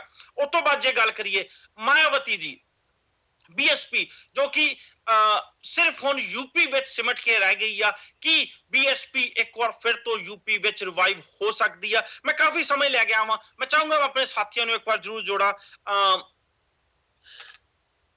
ਸਬਦੀਪ ਜੀ ਤੁਹਾਡੇ ਤੋਂ ਸ਼ੁਰੂ ਕਰਦਾ ਵਾਂ। ਕਾਫੀ ਜੇ ਹੁਣੇ ਮੈਂ ਤੁਹਾਡੇ ਸਾਹਮਣੇ ਜੋ ਕੀਤਾ, ਹਰ ਲੀਡਰ ਦੇ ਹਿਸਾਬ ਨਾਲ ਕਾਫੀ ਜ਼ਿਆਦਾ ਇੰਪੋਰਟੈਂਟ ਇਲੈਕਸ਼ਨ ਆ। ਰਾਹੁਲ ਗਾਂਧੀ ਸਾਹਿਬ ਦੀ ਗੱਲ ਕਰੀਏ, ਆਮ ਆਦਮੀ ਪਾਰਟੀ ਦੀ ਗੱਲ ਕਰੀਏ, ਕੈਪਟਨ ਅਮਰਿੰਦਰ ਸਿੰਘ ਦੀ ਗੱਲ ਕਰੀਏ, ਨਰਿੰਦਰ ਮੋਦੀ ਸਾਹਿਬ ਦੀ, ਅਮਿਤ ਸ਼ਾਹ ਸਾਹਿਬ ਦੀ, ਬੀਐਸਪੀ ਦੀ, ਕਾਂਗਰਸ ਤੇ ਸਮਾਜਵਾਦੀ ਪਾਰਟੀ ਦੇ ਗੱਠਜੋੜ ਦੀ। ਤੁਹਾਨੂੰ ਕੀ ਲੱਗਦਾ ਹੈ ਕਿ ਜੇ ਆਪਾਂ ਮੋਦੀ ਸਾਹਿਬ ਤੋਂ ਗੱਲ ਸ਼ੁਰੂ ਕਰਦੇ ਆ। ਜੇ ਯੂਪੀ ਦਾ ਰਿਜ਼ਲਟ ਮੋਦੀ ਸਾਹਿਬ ਦੇ ਹੱਕ ਵਿੱਚ ਨਹੀਂ ਰਿਹਾ ਤੇ ਕੀ ਮੋਦੀ ਸਾਹਿਬ ਦੀ ਜੋ ਸੈਮੀਫਾਈਨਲ ਦੱਸਿਆ ਜਾ ਰਿਹਾ ਵਾ ਮੋਦੀ ਸਾਹਿਬ ਦੀ ਪਾਲਿਸੀਆਂ ਦਾ, ਕੀ ਅਸੀਂ ਇਹ ਕਹਿ ਸਕਦੇ ਹਾਂ ਕਿ ਕਿਤੇ ਨਾ ਕਿਤੇ ਵੋਟਰਸ ਨੇ ਮੋਦੀ ਸਾਹਿਬ ਦੀ ਪਾਲਿਸੀਜ਼ ਨੂੰ ਰਿਜੈਕਟ ਕਰਤਾ ਵਾ? ਹਰਪ੍ਰੀਤ ਜੀ, ਪਹਿਲੀ ਗੱਲ ਤਾਂ ਮੈਂ ਇਹ ਕਹਿਣੀ ਚਾਹੁੰਦਾ ਕਿ ਜਦੋਂ 11 ਤਰੀਕ ਨੂੰ ਰਿਜ਼ਲਟ ਆਉਣੇ ਸ਼ੁਰੂ ਹੋਣਗੇ, ਸਿਆਸੀ ਪਾਰਟੀਆਂ ਜਿਹੜੇ ਦਾਅਵੇ ਕਰ ਰਹੀਆਂ ਨੇ, ਹੁਣ ਤੱਕ ਵੀ ਕਰ ਰਹੀਆਂ ਨੇ, ਉਹਨਾਂ ਦਾ ਕੀ ਸੱਚ ਸਾਹਮਣੇ ਆਉਂਦਾ ਇਹ ਆਪਣੇ ਆਪ ਦੇ ਵਿੱਚ ਮਹੱਤਵਪੂਰਨ ਹੋਵੇਗਾ। ਪਰ ਅਸੀਂ ਸਿਆਸੀ ਪਾਰਟੀਆਂ ਨੂੰ ਕਿਸੇ ਹੱਦ ਤੱਕ ਇਸ ਪੱਖ ਤੋਂ ਬਰੀ ਕਰ ਸਕਾਂਗੇ ਕਿਉਂਕਿ ਉਹਨਾਂ ਨੇ ਆਖਰੀ ਦਮ ਤੱਕ ਸਰਦੀਪ ਜੀ ਤੁਹਾਡੀ ਆਵਾਜ਼, ਹਾਂਜੀ ਪਲੀਜ਼ ਗੋ ਹੈਡ। ਸਰਦੀਪ ਜੀ ਦੀ ਆਵਾਜ਼ ਕੁਝ ਇਸ਼ੂ ਆ ਰਿਹਾ ਵਾ, ਮੈਂ ਚਾਹ ਬਣਾਈ ਰੱਖਣ ਲਈ ਸਰਦੀਪ ਜੀ ਦੀ ਆਵਾਜ਼ ਕੁਝ ਇਸ਼ੂ ਆ ਰਿਹਾ। ਮੈਂ ਟੈਕਨੀਕਲ ਟੀਮ ਨੂੰ ਇੱਕ ਵਾਰ ਕਹੂੰਗਾ ਕਿ ਇੱਕ ਵਾਰ ਸਰਦੀਪ ਜੀ ਦੀ ਆਡੀਓ ਚੈੱਕ ਕਰਨ। ਮੀਨਵਾਈਲ ਚੱਲਦੇ ਆ ਅਜੀਤ ਸਿੰਘ ਜੀ ਤੇ। ਅਜੀਤ ਜੀ, ਮੈਂ 7-8 ਪੁਆਇੰਟ ਤੁਹਾਨੂੰ ਗਿਣਾਏ ਨੇ, ਤੁਹਾਡੇ ਹਿਸਾਬ ਨਾਲ ਸਭ ਤੋਂ ਜ਼ਿਆਦਾ ਇੰਪੋਰਟੈਂਟ ਇਲੈਕਸ਼ਨ ਕਾਦੇ ਵਾਸਤੇ ਬਣਦਾ ਹੈ? ਕਿ ਅਸੀਂ ਪ੍ਰਧਾਨ ਮੰਤਰੀ ਨਰਿੰਦਰ ਮੋਦੀ ਨੂੰ ਸੈਮੀਫਾਈਨਲ ਮੰਨ ਕੇ ਚੱਲੀਏ, ਪ੍ਰਧਾਨ ਮੰਤਰੀ ਨਰਿੰਦਰ ਮੋਦੀ ਦੀਆਂ ਪਾਲਿਸੀਜ਼ ਦਾ ਕਿਤੇ ਨਾ ਕਿਤੇ ਇਹਨੂੰ ਅਸੀਂ ਟੈਸਟ ਮੰਨ ਕੇ ਚੱਲੀਏ? ਬਿਲਕੁਲ ਹਰਪ੍ਰੀਤ ਜੀ, ਪ੍ਰਧਾਨ ਮੰਤਰੀ ਮੋਦੀ ਤੇ ਬਾਕੀ ਵੀ ਜਿਹੜੇ ਲੀਡਰ ਨੇ ਉਹਨਾਂ ਵਾਸਤੇ ਇਹ ਜਿਹੜੀ ਹੈਗੀ ਡੂ ਐਂਡ ਡਾਈ ਵਾਲੀ ਇਲੈਕਸ਼ਨ ਬਣ ਚੁੱਕੀ ਹੈ। ਜੇ ਤੁਸੀਂ ਪੰਜਾਬ 'ਚ ਕਹੋ ਤਾਂ ਆਮ ਆਦਮੀ ਪਾਰਟੀ ਦਿੱਲੀ ਤੋਂ ਬਾਹਰ ਕਿਤੇ ਆਪਣਾ ਬੇਸ ਬਣਾਉਂਦੀ ਹੈ ਜਾਂ ਰਾਜ ਸੱਤਾ ਪ੍ਰਾਪਤ ਕਰਦੀ ਹੈ, ਇਹਦਾ ਡਿਸੀਜਨ ਵੀ ਇਸ ਪਾਰਟੀ ਨੇ ਕਰਨਾ ਔਰ ਉਹਦੇ ਭਵਿੱਖ ਵਾਸਤੇ ਪੰਜਾਬ 'ਚ ਉਹਦੀ ਸਥਿਤੀ ਬਹੁਤ ਜ਼ਿਆਦਾ ਜਿਹੜੀ ਹੈਗੀ ਉਹ ਸਹਾਈ ਜਾਂ ਉਹਨਾਂ ਦੇ ਉਲਟ ਜਾਂ ਪ੍ਰਸਥਿਤੀਆਂ ਬਣਾਉਣ ਵਾਲੀ ਹੋ ਸਕਦੀ ਹੈ। ਕਾਂਗਰਸ ਆਲਮੋਸਟ ਜਿਹੜੀ ਹੈਗੀ ਵੱਡੀਆਂ ਸਟੇਟਾਂ 'ਚੋਂ ਰਾਊਟ ਹੋ ਚੁੱਕੀ ਹੈ, ਪੈਰ ਉਖੜ ਚੁੱਕੇ ਨੇ ਤੇ ਉਹਦਾ ਦੁਬਾਰਾ ਜੇ ਰਿਵਾਈਵਲ ਦੀ ਆਸ ਕੀਤੀ ਜਾ ਸਕਦੀ ਹੈ, ਉਹ ਇੱਕ ਇਕੱਲੇ ਤੌਰ ਤੇ ਸਰਕਾਰ ਬਣਾਉਣ ਦੀ ਤਾਂ ਪੰਜਾਬ 'ਚ ਕੀਤੀ ਜਾ ਸਕਦੀ ਹੈ। ਯੂਪੀ 'ਚੋਂ ਬਹੁਤ ਜੂਨੀਅਰ ਪਾਰਟਨਰ ਨੇ। ਸੋ ਤੀਸਰੀ ਪਾਰਟੀ ਜਿਹੜੀ ਅਕਾਲੀ ਦਲ ਹੈ ਉਹ ਭਾਵੇਂ ਜਾਪਦਾ ਹੈ, ਬਹੁਤੇ ਸਿਆਸੀ ਤੇ ਮਾਹਰਾਂ ਦੀ ਰਾਏ ਹੈ ਕਿ ਸ਼ਾਇਦ ਉਹ ਇਸ ਵਾਰੀ ਆਪਣਾ ਜਿਹੜਾ ਸੱਤਾ ਗਵਾ ਲੈਣ, ਪਰ ਉਸ ਤੋਂ ਬਾਅਦ ਪਾਰਟੀ ਦੀ ਹਾਰ ਦੇ ਵਿੱਚ ਵੀ ਕਿਤੇ ਹੁੰਦਾ ਕਿ ਕਿਸ ਸਟੇਜ ਤੇ ਜਾ ਕੇ ਪਾਰਟੀ ਨੂੰ ਇਹ ਕਿਹਾ ਜਾ ਸਕਦਾ ਹੈ ਕਿ ਇਸ ਪਾਰਟੀ ਦੇ ਪੈਰ ਉਖੜ ਗਏ ਨੇ, ਜੜ੍ਹਾਂ ਉਖੜ ਗਈਆਂ ਨੇ, ਜਾਂ ਉਹ ਸਿਰਫ ਇੱਕ ਸਿਆਸੀ ਵਕਤੀ ਹਾਰ ਹੋਈ ਹੈ ਪਰ ਪਾਰਟੀ ਦੀ ਹੋਂਦ ਨੂੰ ਕੋਈ ਧੱਕਾ ਨਹੀਂ ਵੱਜਿਆ ਹੈਗਾ। ਸੋ ਇਸ ਸਥਿਤੀ ਦਾ ਫੈਸਲਾ ਜੇ ਅਕਾਲੀ ਦਲ ਤੋਂ ਉਲਟ ਜਾਂਦੇ ਨੇ ਨਤੀਜੇ, ਤਾਂ ਵੀ ਇਹ ਸਥਿਤੀ ਦਾ ਫੈਸਲਾ ਜਿਹੜਾ ਹੈਗਾ ਇਹ ਚੋਣਾਂ ਦੇ ਵਿੱਚ ਹੋਏਗਾ। ਇਸ ਕਰਕੇ ਬਹੁਤ ਮਹੱਤਵਪੂਰਨ ਤਿੰਨਾਂ ਵਾਸਤੇ ਆ। ਇਸੇ ਤਰ੍ਹਾਂ ਹੀ ਯੂਪੀ ਦੇ ਵਿੱਚ ਵੀ ਵੱਡੀ ਜਿੱਤ ਉਹਨਾਂ ਨੇ ਪਾਰਲੀਮੈਂਟ ਦੀਆਂ ਚੋਣਾਂ 'ਚ ਕੀਤੀ ਸੀ ਬੀਜੇਪੀ ਨੇ, ਪਰ ਰੀਅਲੀ ਉਹ ਇੱਕ ਚੇਂਜ ਦੀ ਵੇਵ ਦੀ ਜਾਂ ਉਸ ਵਕਤ ਜਿਹੜੀ ਨੈਗੇਟਿਵਿਟੀ ਕਾਂਗਰਸ ਵਾਸਤੇ ਕ੍ਰੀਏਟ ਹੋਈ ਸੀ ਉਹਦੀ ਜਿੱਤ ਸੀ ਕਿ ਰੀਅਲੀ ਪਾਰਟੀ ਦੀਆਂ ਜੜ੍ਹਾਂ ਯੂਪੀ ਦੇ ਵਿੱਚ ਪੱਕੀਆਂ ਹੋ ਗਈਆਂ ਨੇ। ਇਹਦਾ ਫੈਸਲਾ ਜਿਹੜਾ ਹੈਗਾ ਉਹ ਕਰੇਗਾ। ਠੀਕ ਹੈ, ਮੋਦੀ ਸਾਹਿਬ ਦੀਆਂ ਜਿਹੜੀਆਂ ਨੀਤੀਆਂ ਨੇ ਉਹਨਾਂ ਦੇ ਬਾਰੇ ਵੀ ਇੱਕ ਤਰ੍ਹਾਂ ਦਾ ਇਹ ਰੈਫਰੈਂਡਮ ਹੀ ਹੋਏਗਾ, ਪਰ ਨਾਲ ਨਾਲ ਪਾਰਟੀ ਦੀਆਂ ਜੜ੍ਹਾਂ ਉੱਥੇ ਪੱਕੀਆਂ ਹੁੰਦੀਆਂ ਕਿ ਨਹੀਂ ਹੁੰਦੀਆਂ। ਬੀਐਸਪੀ ਪਾਰਲੀਮੈਂਟ ਦੀਆਂ ਚੋਣਾਂ ਦੇ ਵਿੱਚ ਬਿਲਕੁਲ ਇੱਕ ਵੀ ਸੀਟ ਨਹੀਂ ਸੀ ਲੈ ਸਕੀ। ਇਸ ਗੱਲ ਕਰਕੇ ਉਹ ਰਿਵਾਈਵ ਕਿੰਨੀ ਕੁ ਹੁੰਦੀ ਹੈ ਤੇ ਉਹਦੀਆਂ ਵੀ ਜੜ੍ਹਾਂ ਉਖੜ ਗਈਆਂ ਜਾਂ ਅਜੇ ਉਹ ਪਾਰਟੀ ਜਿਹੜੀ ਹੈਗੀ ਸਿਰਫ ਉਹਦੇ ਪੱਤੇ ਝੜੇ ਨੇ, ਜੜ੍ਹਾਂ ਜਿਹੜੀਆਂ ਹੈਗੀਆਂ ਕਾਇਮ ਨੇ, ਉਹਦਾ ਫੈਸਲਾ ਵੀ ਇਹਨਾਂ ਚੋਣਾਂ ਨੇ ਕਰਨਾ ਹੈ। ਫਿਰ ਤੀਜੀ ਤੇ ਜਿਹੜੀ ਬੀਐਸਪੀ ਹੈ ਉਹਨਾਂ ਨੇ ਇੱਕਦਮ ਜਿਹੜੀ ਹੈਗੀ ਪਾਰਟੀ ਦੇ ਵਿੱਚ ਆਲਮੋਸਟ ਇੱਕ ਤਾਂ ਜਿਹਨੂੰ ਕਹਿ ਲਓ ਪਾਰਟੀ ਦਫਾੜ ਕੀਤੀ, ਭਾਵੇਂ ਮੁੜ ਕੇ ਜਿਹੜੇ ਹੈਗੇ ਮੁਲਾਇਮ ਸਿੰਘ ਜੀ ਅਖਿਲੇਸ਼ ਸਾਹਿਬ ਦੇ ਜਿਹੜੀ ਹੈਗੀ ਨਾਲ ਖੜ ਗਏ ਆ ਕੇ, ਪਰ ਉਹਦੇ ਬਾਵਜੂਦ ਜਿਹੜੀ ਉਹਨਾਂ ਨੇ ਏਡੀ ਵੱਡੀ ਜਿਹੜੀ ਲੀਡਰਸ਼ਿਪ ਚੇਂਜ ਕੀਤੀ ਔਰ ਇੱਕ ਨਵਾਂ ਚਿਹਰਾ ਜਿਹੜੇ ਔਰ ਦੇਣ ਦੀ ਕੋਸ਼ਿਸ਼ ਕੀਤੀ ਪਾਰਟੀ ਨੂੰ, ਔਰ ਨਾਲ ਨਾਲ ਜਿਹੜੀ ਇੱਕ ਦਿੱਖ ਬਣ ਗਈ ਸੀ ਕਿ ਬਾਹੂਬਲੀਆਂ ਦੀ ਪਾਰਟੀ ਆ ਉਹ ਤੋਂ ਕੱਢਣ ਦੀ ਕੋਸ਼ਿਸ਼ ਕੀਤੀ। ਇਹ ਤਿੰਨੇ ਚੀਜ਼ਾਂ, ਚੌਥੀ ਕਾਂਗਰਸ ਪਾਰਟੀ ਵੀ ਆ ਬੀਇੰਗ ਏ ਜੂਨੀਅਰ ਪਾਰਟਨਰ, ਭਾਵੇਂ ਉਹ ਦੀ ਜਿਹੜਾ ਭਵਿੱਖ ਆ ਉਹ ਸਮਾਜਵਾਦੀ ਪਾਰਟੀ ਦੇ ਨਾਲ ਜੁੜ ਗਿਆ, ਪਰ ਫਿਰ ਵੀ ਉਹ ਪਿੱਛੇ ਨਾਲੋਂ ਸਮਾਜਵਾਦੀ ਨਾਲ ਜੁੜ ਕੇ ਜੇ ਉਹ ਵੱਧ ਸੀਟਾਂ ਲੈ ਜਾਂਦੀਆਂ ਨੇ ਤਾਂ ਘੱਟੋ ਘੱਟ ਜਿਹੜਾ ਹੈਗਾ ਰਾਹੁਲ ਗਾਂਧੀ ਦੀ ਲੀਡਰਸ਼ਿਪ ਤੇ ਉੱਠਣ ਵਾਲੇ ਸਵਾਲਾਂ ਦੀ ਗਿਣਤੀ ਜਿਹੜੀ ਆਉਣ ਵਾਲੇ ਸਮੇਂ 'ਚ ਘਟ ਜਾਏਗੀ। ਸੋ ਇਹਨਾਂ ਚੀਜ਼ਾਂ ਤੋਂ ਲੈਂਦੇ ਹੋਏ ਇਹ ਦੋ ਸਟੇਟਾਂ ਦੇ ਵਿੱਚ ਬਹੁਤ ਹੀ ਮਹੱਤਵਪੂਰਨ ਇਲੈਕਸ਼ਨ ਹੈ। ਇਹ ਪਾਰਟੀਆਂ ਦੇ ਭਵਿੱਖ ਦਾ, ਪਾਰਟੀਆਂ ਦੇ ਲੀਡਰਾਂ ਦੇ ਭਵਿੱਖ ਦਾ, ਉਹਨਾਂ ਦੀਆਂ ਨੀਤੀਆਂ ਦਾ, ਇਹ ਸਾਰੀ ਗੱਲ ਦਾ ਫੈਸਲਾ ਕਰਨ ਜਾ ਰਹੀ ਹੈ ਇਹ ਚੋਣਾਂ। ਸੋ ਇਹ ਪਹਿਲੀਆਂ ਚੋਣਾਂ ਨਾਲੋਂ ਕਾਫੀ ਵੱਖਰੀਆਂ ਜਿਹੜੀਆਂ ਹੈਗੀਆਂ ਔਰ ਮਹੱਤਵਪੂਰਨ ਚੋਣਾਂ ਨੇ, ਕਿਉਂਕਿ ਇਹ ਜਿਹੜੀਆਂ ਹੈਗੀਆਂ ਇਹ ਕੱਲਾ ਇਹ ਨਹੀਂ ਕਿ ਕਿਹੜੀ ਪਾਰਟੀ ਦੀ ਸਰਕਾਰ ਬਣ ਗਈ ਹੈ, ਇਹ ਭਵਿੱਖ ਵੀ ਤੈਅ ਕਰ ਰਹੀਆਂ ਨੇ ਪਾਰਟੀਆਂ ਦਾ ਇਹ ਚੋਣਾਂ। ਇਸ ਕਰਕੇ ਵਾਕਈ ਇਹਨੂੰ ਤੁਸੀਂ ਸੈਮੀਫਾਈਨਲ ਕਹਿ ਲਓ ਜਾਂ ਸੈਮੀਫਾਈਨਲ ਨਾ ਕਹੋ, ਪਰ ਇਹਨਾਂ ਦੀ ਮਹੱਤਤਾ ਬਹੁਤ ਜ਼ਿਆਦਾ ਹੈ।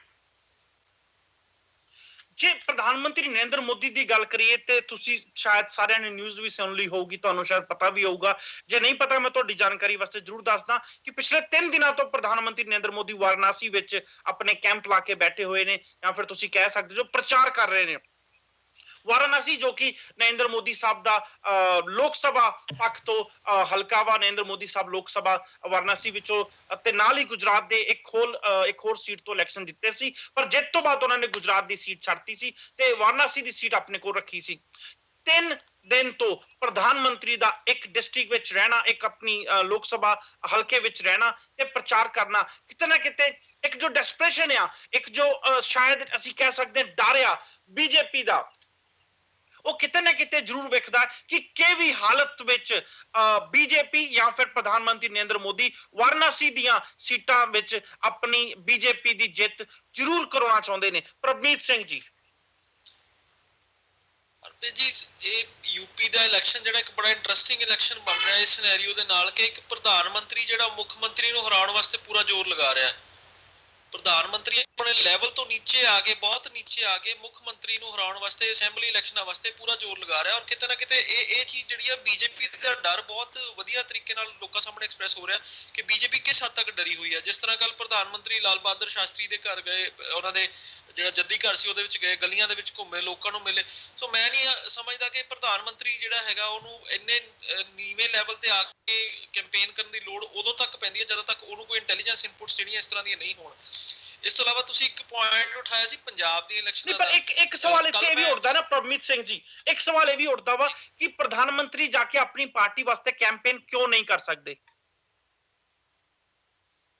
ਇਹ ਤੁਹਾਡੇ ਸਵਾਲ ਦੇ ਵਿੱਚ ਇੱਕ ਜਵਾਬ ਹੈ ਜੀ ਕਿ ਪਰ ਉਹ ਪ੍ਰਧਾਨ ਮੰਤਰੀ ਜਿਹੜਾ ਹੈਗਾ ਉਹਨੂੰ ਪੂਰਾ ਮੁਲਕ ਦੇਖਣਾ ਹੁੰਦਾ ਹੈ, ਨਾ ਕਿ ਪ੍ਰਧਾਨ ਮੰਤਰੀ ਨੂੰ ਇੱਕ ਸਟੇਟ ਦੀਆਂ ਇੱਕ ਅਸੈਂਬਲੀ ਇਲੈਕਸ਼ਨਾਂ ਦੇ ਵਿੱਚ ਇੱਕ ਮੁੱਖ ਮੰਤਰੀ ਦੇ ਖਿਲਾਫ ਜਾ ਕੇ ਕੈਂਪੇਨ ਕਰਨ ਦੀ ਲੋੜ ਪੈਂਦੀ ਹੈ, ਜਾਂ ਇੰਨਾ ਜ਼ਿਆਦਾ ਕੈਂਪੇਨ ਕਰਨ ਦੀ ਲੋੜ ਪੈਂਦੀ ਹੈ ਕਿ ਉਹ ਸਾਰੇ ਕੰਮਕਾਰ ਛੱਡ ਕੇ ਪਿਛਲੇ 3 ਦਿਨ ਤੋਂ ਵਾਰਾਣਸੀ ਦੇ ਵਿੱਚ ਬੈਠਾ ਹੋਇਆ। ਹਾਂ, ਕਿਤੇ ਨਾ ਕਿਤੇ ਕੈਂਪੇਨ ਹੁੰਦੀ ਹੈ, ਪੰਜਾਬ ਦੇ ਵਿੱਚ ਵੀ ਕੀਤੀ ਹੈ ਉਹਨਾਂ ਨੇ, ਹੋਰ ਸਟੇਟਾਂ ਦੇ ਵਿੱਚ ਵੀ ਕੀਤੀ ਹੈ, ਪਰ ਜਿੰਨੇ ਅਗਰੈਸਿਵਲੀ ਉਹ ਯੂਪੀ ਦੇ ਵਿੱਚ ਕਰ ਰਹੇ, ਕਿਤੇ ਨਾ ਕਿਤੇ ਇਸ ਤਰ੍ਹਾਂ ਲੱਗਦਾ ਕਿ ਯੂਪੀ ਉਹਨਾਂ ਵਾਸਤੇ ਇੱਕ ਡਰ ਦੇ ਨਾਲ ਇੱਕ ਮਤਲਬ ਵਕਾਰੀ ਸੀਟ ਵੀ ਹੈਗੀ ਹੈ। ਔਰ ਕਿਤੇ ਨਾ ਕਿਤੇ ਮੈਨੂੰ ਇਹ ਲੱਗਦਾ ਕਿ ਪ੍ਰਧਾਨ ਮੰਤਰੀ ਨੂੰ ਜਿਹੜਾ ਉਹ ਇਹਨਾਂ ਚੀਜ਼ਾਂ ਨੂੰ ਥੋੜਾ ਜਿਹਾ ਆਪਣੇ ਆਪ ਤੋਂ ਅਲੱਗ ਕਰਕੇ ਚੱਲਣਾ ਚਾਹੀਦਾ, since he is sitting on a constitutional post also. ਤੋ ਜਿੰਨੇ ਪੀਐਮਓ ਦੇ ਕੰਮ ਨੇ ਉਹ ਸਾਰੇ ਸਫਰ ਹੋ ਰਹੇ ਨੇ ਸਾਰੇ ਇਲੈਕਸ਼ਨ ਕੈਂਪੇਨ ਦੇ ਕਰਕੇ।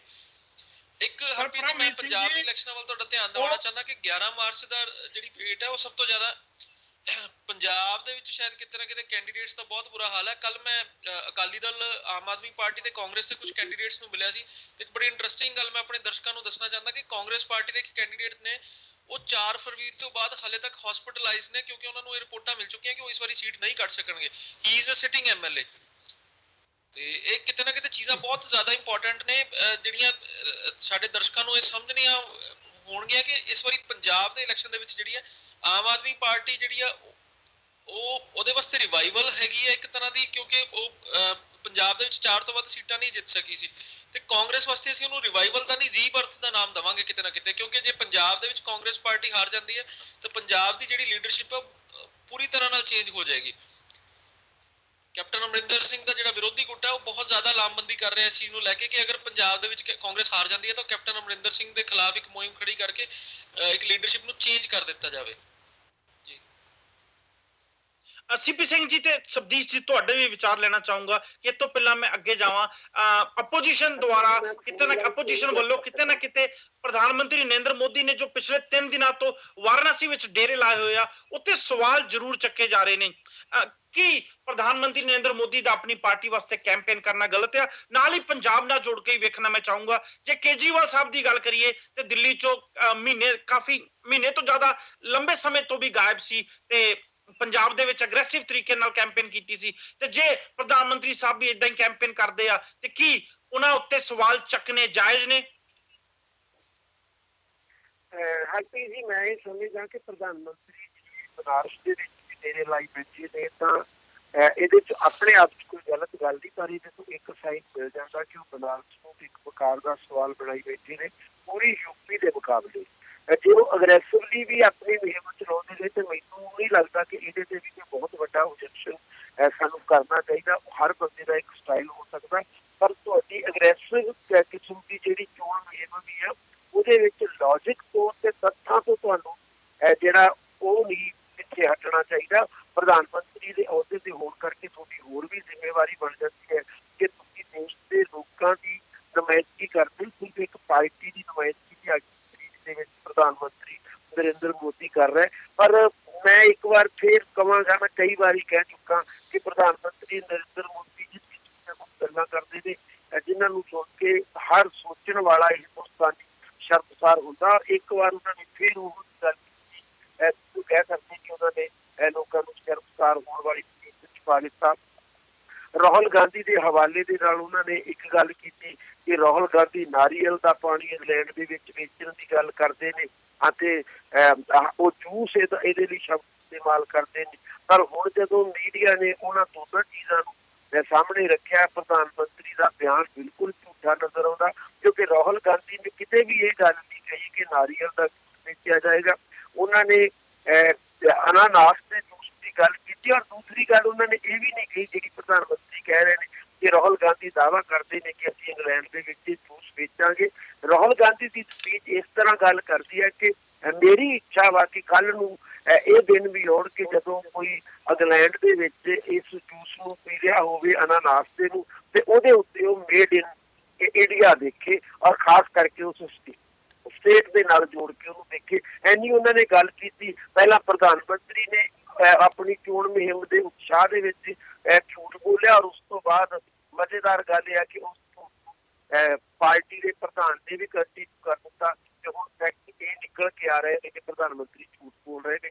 ਦੇਸ਼ ਦਾ ਪ੍ਰਧਾਨ ਮੰਤਰੀ ਝੂਠ ਬੋਲਦਾ ਨਜ਼ਰ ਆਵੇ, ਘੱਟੋ ਘੱਟ ਮੈਂ ਇੱਕ ਤੋਂ ਵੱਧ ਵਾਰ ਕਹਿ ਚੁੱਕਾ, ਇਹ ਬਹੁਤ ਹੀ ਸ਼ਰਮਨਾਕ ਸਿਚੁਏਸ਼ਨ ਹੈ। ਔਰ ਇੱਕ ਭਾਰਤੀ ਨਾਗਰਿਕ ਹੋਣ ਦੇ ਨਾਤੇ ਮੈਂ ਤਾਂ ਬਹੁਤ ਸ਼ਰਮ ਮਹਿਸੂਸ ਕਰਦਾ। ਮੈਂ ਅਗਰੈਸਿਵ ਹੋਣਾ ਆਪਣੇ ਆਪ 'ਚ ਮੈਂ ਕੋਈ ਬਹੁਤ ਬੁਰੀ ਗੱਲ ਨਹੀਂ ਸਮਝਦਾ।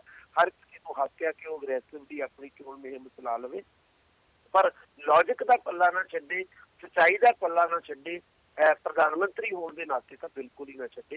ਇਹ ਮੇਰੀ ਭਾਵਨਾ ਵਾ। ਮੈਨੂੰ ਨਹੀਂ ਪਤਾ ਇਹਨੂੰ ਲੋਕੀ ਪ੍ਰਧਾਨ ਮੰਤਰੀ ਨੂੰ ਝੂਠਾ ਕਹਿਣ ਤੇ ਪ੍ਰਧਾਨ ਮੰਤਰੀ ਦੀਆਂ ਗੱਲਾਂ ਤੇ ਸ਼ਰਮਸਵਾਰ ਹੋਣ ਨੂੰ ਕਿਵੇਂ ਲੈਂਦੇ ਹੋਣਗੇ। ਮੈਂ ਆਪਣੀ ਗੱਲ ਕੰਪਲੀਟ।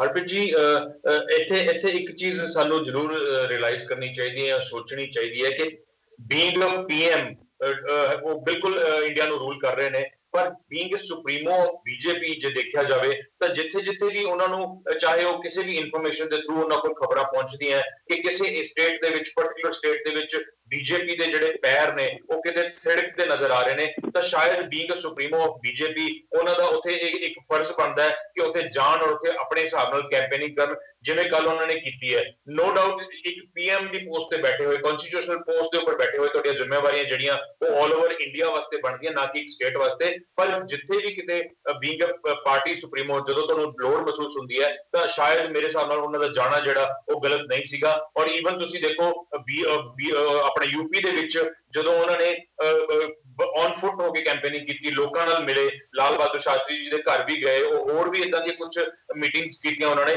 ਕਿਤੇ ਨਾ ਕਿਤੇ ਇੱਕ ਖਦਸ਼ਾ ਜ਼ਰੂਰ ਹੈ ਬੀਜੇਪੀ ਖੇਮੇ ਦੇ ਵਿੱਚ ਕਿ ਯੂਪੀ ਦੇ ਵਿੱਚ ਬੀਜੇਪੀ ਦੇ ਜਿਹੜੇ ਪੈਰ ਹੈ ਕਿਤੇ ਨਾ ਕਿਤੇ ਹਿਲਦੇ ਨਜ਼ਰ ਆ ਰਹੇ ਨੇ। ਸ਼ਾਇਦ ਇਸੇ ਕਰਕੇ ਇਹਨੇ ਸ਼ਾਇਦ ਸੀਪੀ ਸਿੰਘ ਜੀ ਦੀ ਲਾਈਨ ਵਿੱਚ ਕੁਝ ਇਸ਼ੂ ਆ ਰਿਹਾ ਵਾ। ਥੋੜੀ ਜੀ ਗੱਲ ਅੱਗੇ ਬਤਾਉਂਗਾ। ਪ੍ਰਧਾਨ ਮੰਤਰੀ ਨਰਿੰਦਰ ਮੋਦੀ ਦੀ ਗੱਲ ਕਰ ਰਹੇ ਹਾਂ, ਰਾਹੁਲ ਗਾਂਧੀ ਸਾਹਿਬ ਦੀ ਗੱਲ ਕਰ ਰਹੇ ਹਾਂ, ਪੰਜਾਬ ਦੀਆਂ ਦੂਜੇ ਲੀਡਰਾਂ ਦੀ ਗੱਲ ਕਰ ਰਹੇ ਹਾਂ, ਪਰ ਬੀਐਸਪੀ ਮਾਇਆਵਤੀ ਮੈਡਮ ਨੂੰ ਮੈਂ ਜ਼ਰੂਰ ਵਹਾਂ ਤੱਕ ਡਿਸਕਸ਼ਨ ਚਾਹੂੰਗਾ। ਜੇ ਬੀਐਸਪੀ ਦੀ ਗੱਲ ਕਰੀਏ ਤੇ ਬੀਐਸਪੀ ਕਿਤੇ ਨਾ ਕਿਤੇ ਯੂਪੀ ਤੱਕ ਸਿਮਟ ਕੇ ਰਹਿ ਗਈ ਆ। ਬੀਐਸਪੀ ਵਾਸਤੇ ਇਹ ਆਉਣ ਵਾਲੀਆਂ ਇਲੈਕਸ਼ਨਾਂ ਕਾਫੀ ਜ਼ਿਆਦਾ ਇੰਪੋਰਟੈਂਟ ਨੇ। ਜੇ ਅਸੀਂ 2012 ਦੀ ਇਲੈਕਸ਼ਨਾਂ ਦੀ ਗੱਲ ਕਰੀਏ, ਬੀਐਸਪੀ ਕੁਝ ਖਾਸ ਪ੍ਰਦਰਸ਼ਨ ਨਹੀਂ ਕਰ ਪਾਈ ਸੀ। ਦਾਅਵੇ ਬੀਐਸਪੀ ਵੱਲੋਂ ਮਾਇਆਵਤੀ ਮੈਡਮ ਵੱਲੋਂ ਵੱਡੇ ਵੱਡੇ ਕੀਤੇ ਜਾ ਰਹੇ ਨੇ, ਪਰ ਕੀ ਉਹ ਦਾਅਵੇ ਜਿੱਦਣ ਰਿਜ਼ਲਟ ਆਊਗਾ ਸਹੀ ਸਾਬਿਤ ਹੋਣਗੇ? ਤੇ ਜੇ ਜਿੱਦਾਂ ਆਮ ਤੌਰ ਤੇ ਜੇ ਪੋਲੀਟੀਕਲ ਐਨਾਲਿਸਟ ਦੀ ਗੱਲ ਕਰੀਏ ਤੇ ਬੀਜੇਪੀ ਨੂੰ ਕਿਤੇ ਨਾ ਕਿਤੇ ਤੀਜੇ ਨੰਬਰ ਦੀ ਪਾਰਟੀ ਦੱਸਿਆ ਜਾ ਰਿਹਾ ਹੈ, ਤੇ ਜੇ ਬੀਐਸਪੀ ਨੂੰ, ਜੇ ਬੀਐਸਪੀ ਪੰਜਾਬੀ ਜੇ ਬੀਐਸਪੀ ਤੀਜੇ ਨੰਬਰ ਦੀ ਪਾਰਟੀ ਬਣ ਕੇ ਰਹਿ ਗਈ ਤੇ ਕਿਤੇ ਨਾ ਕਿਤੇ ਮਾਇਆਵਤੀ ਨੂੰ ਜਾਂ ਬੀਐਸਪੀ ਨੂੰ ਆਪਣੀ ਹੋਂਦ ਬਾਰੇ ਜ਼ਰੂਰ ਸੋਚਣਾ ਪਊਗਾ। ਜੇ ਅਸੀਂ ਬੀਐਸਪੀ ਦੇ ਸਫ਼ਰ ਤੇ ਥੋੜਾ ਜਿਹਾ ਨਿਗਾਹ ਮਾਰੀਏ ਤਾਂ ਅਸੀਂ ਸਾਰੇ ਜਾਣਦੇ ਹਾਂ ਪੰਜਾਬ ਵਿੱਚ ਵੀ ਇੱਕ ਸਮੇਂ ਸੀ ਜਦੋਂ ਬੀਐਸਪੀ ਸੀਟਾਂ ਜਿੱਤਣ ਵਿੱਚ ਸક્ષਮ ਸੀ ਤੇ ਦੇਸ਼ ਦੇ ਦੂਜੇ ਸਟੇਟਾਂ ਵਿੱਚ ਵੀ ਸੀਟਾਂ ਜਿੱਤਣ ਵਿੱਚ ਸક્ષਮ ਸੀ। ਪਰ ਕਿਤੇ ਨਾ ਕਿਤੇ ਬੀਐਸਪੀ ਨੂੰ ਇੱਕ ਲਾਸਟ ਚਾਂਸ ਮੈਨੂੰ ਲੱਗਦਾ ਵਾ ਕਿ 2017 ਦਾ ਇਹ ਇਲੈਕਸ਼ਨ ਬੀਐਸਪੀ ਵਾਸਤੇ ਕਾਫੀ ਇੰਪੋਰਟੈਂਟ ਆ ਤੇ ਇੱਕ ਇਮਤਿਹਾਨ ਆ ਮਾਇਆਵਤੀ ਐਂਡ ਉਹਨਾਂ ਦੀ ਟੀਮ ਵਾਸਤੇ।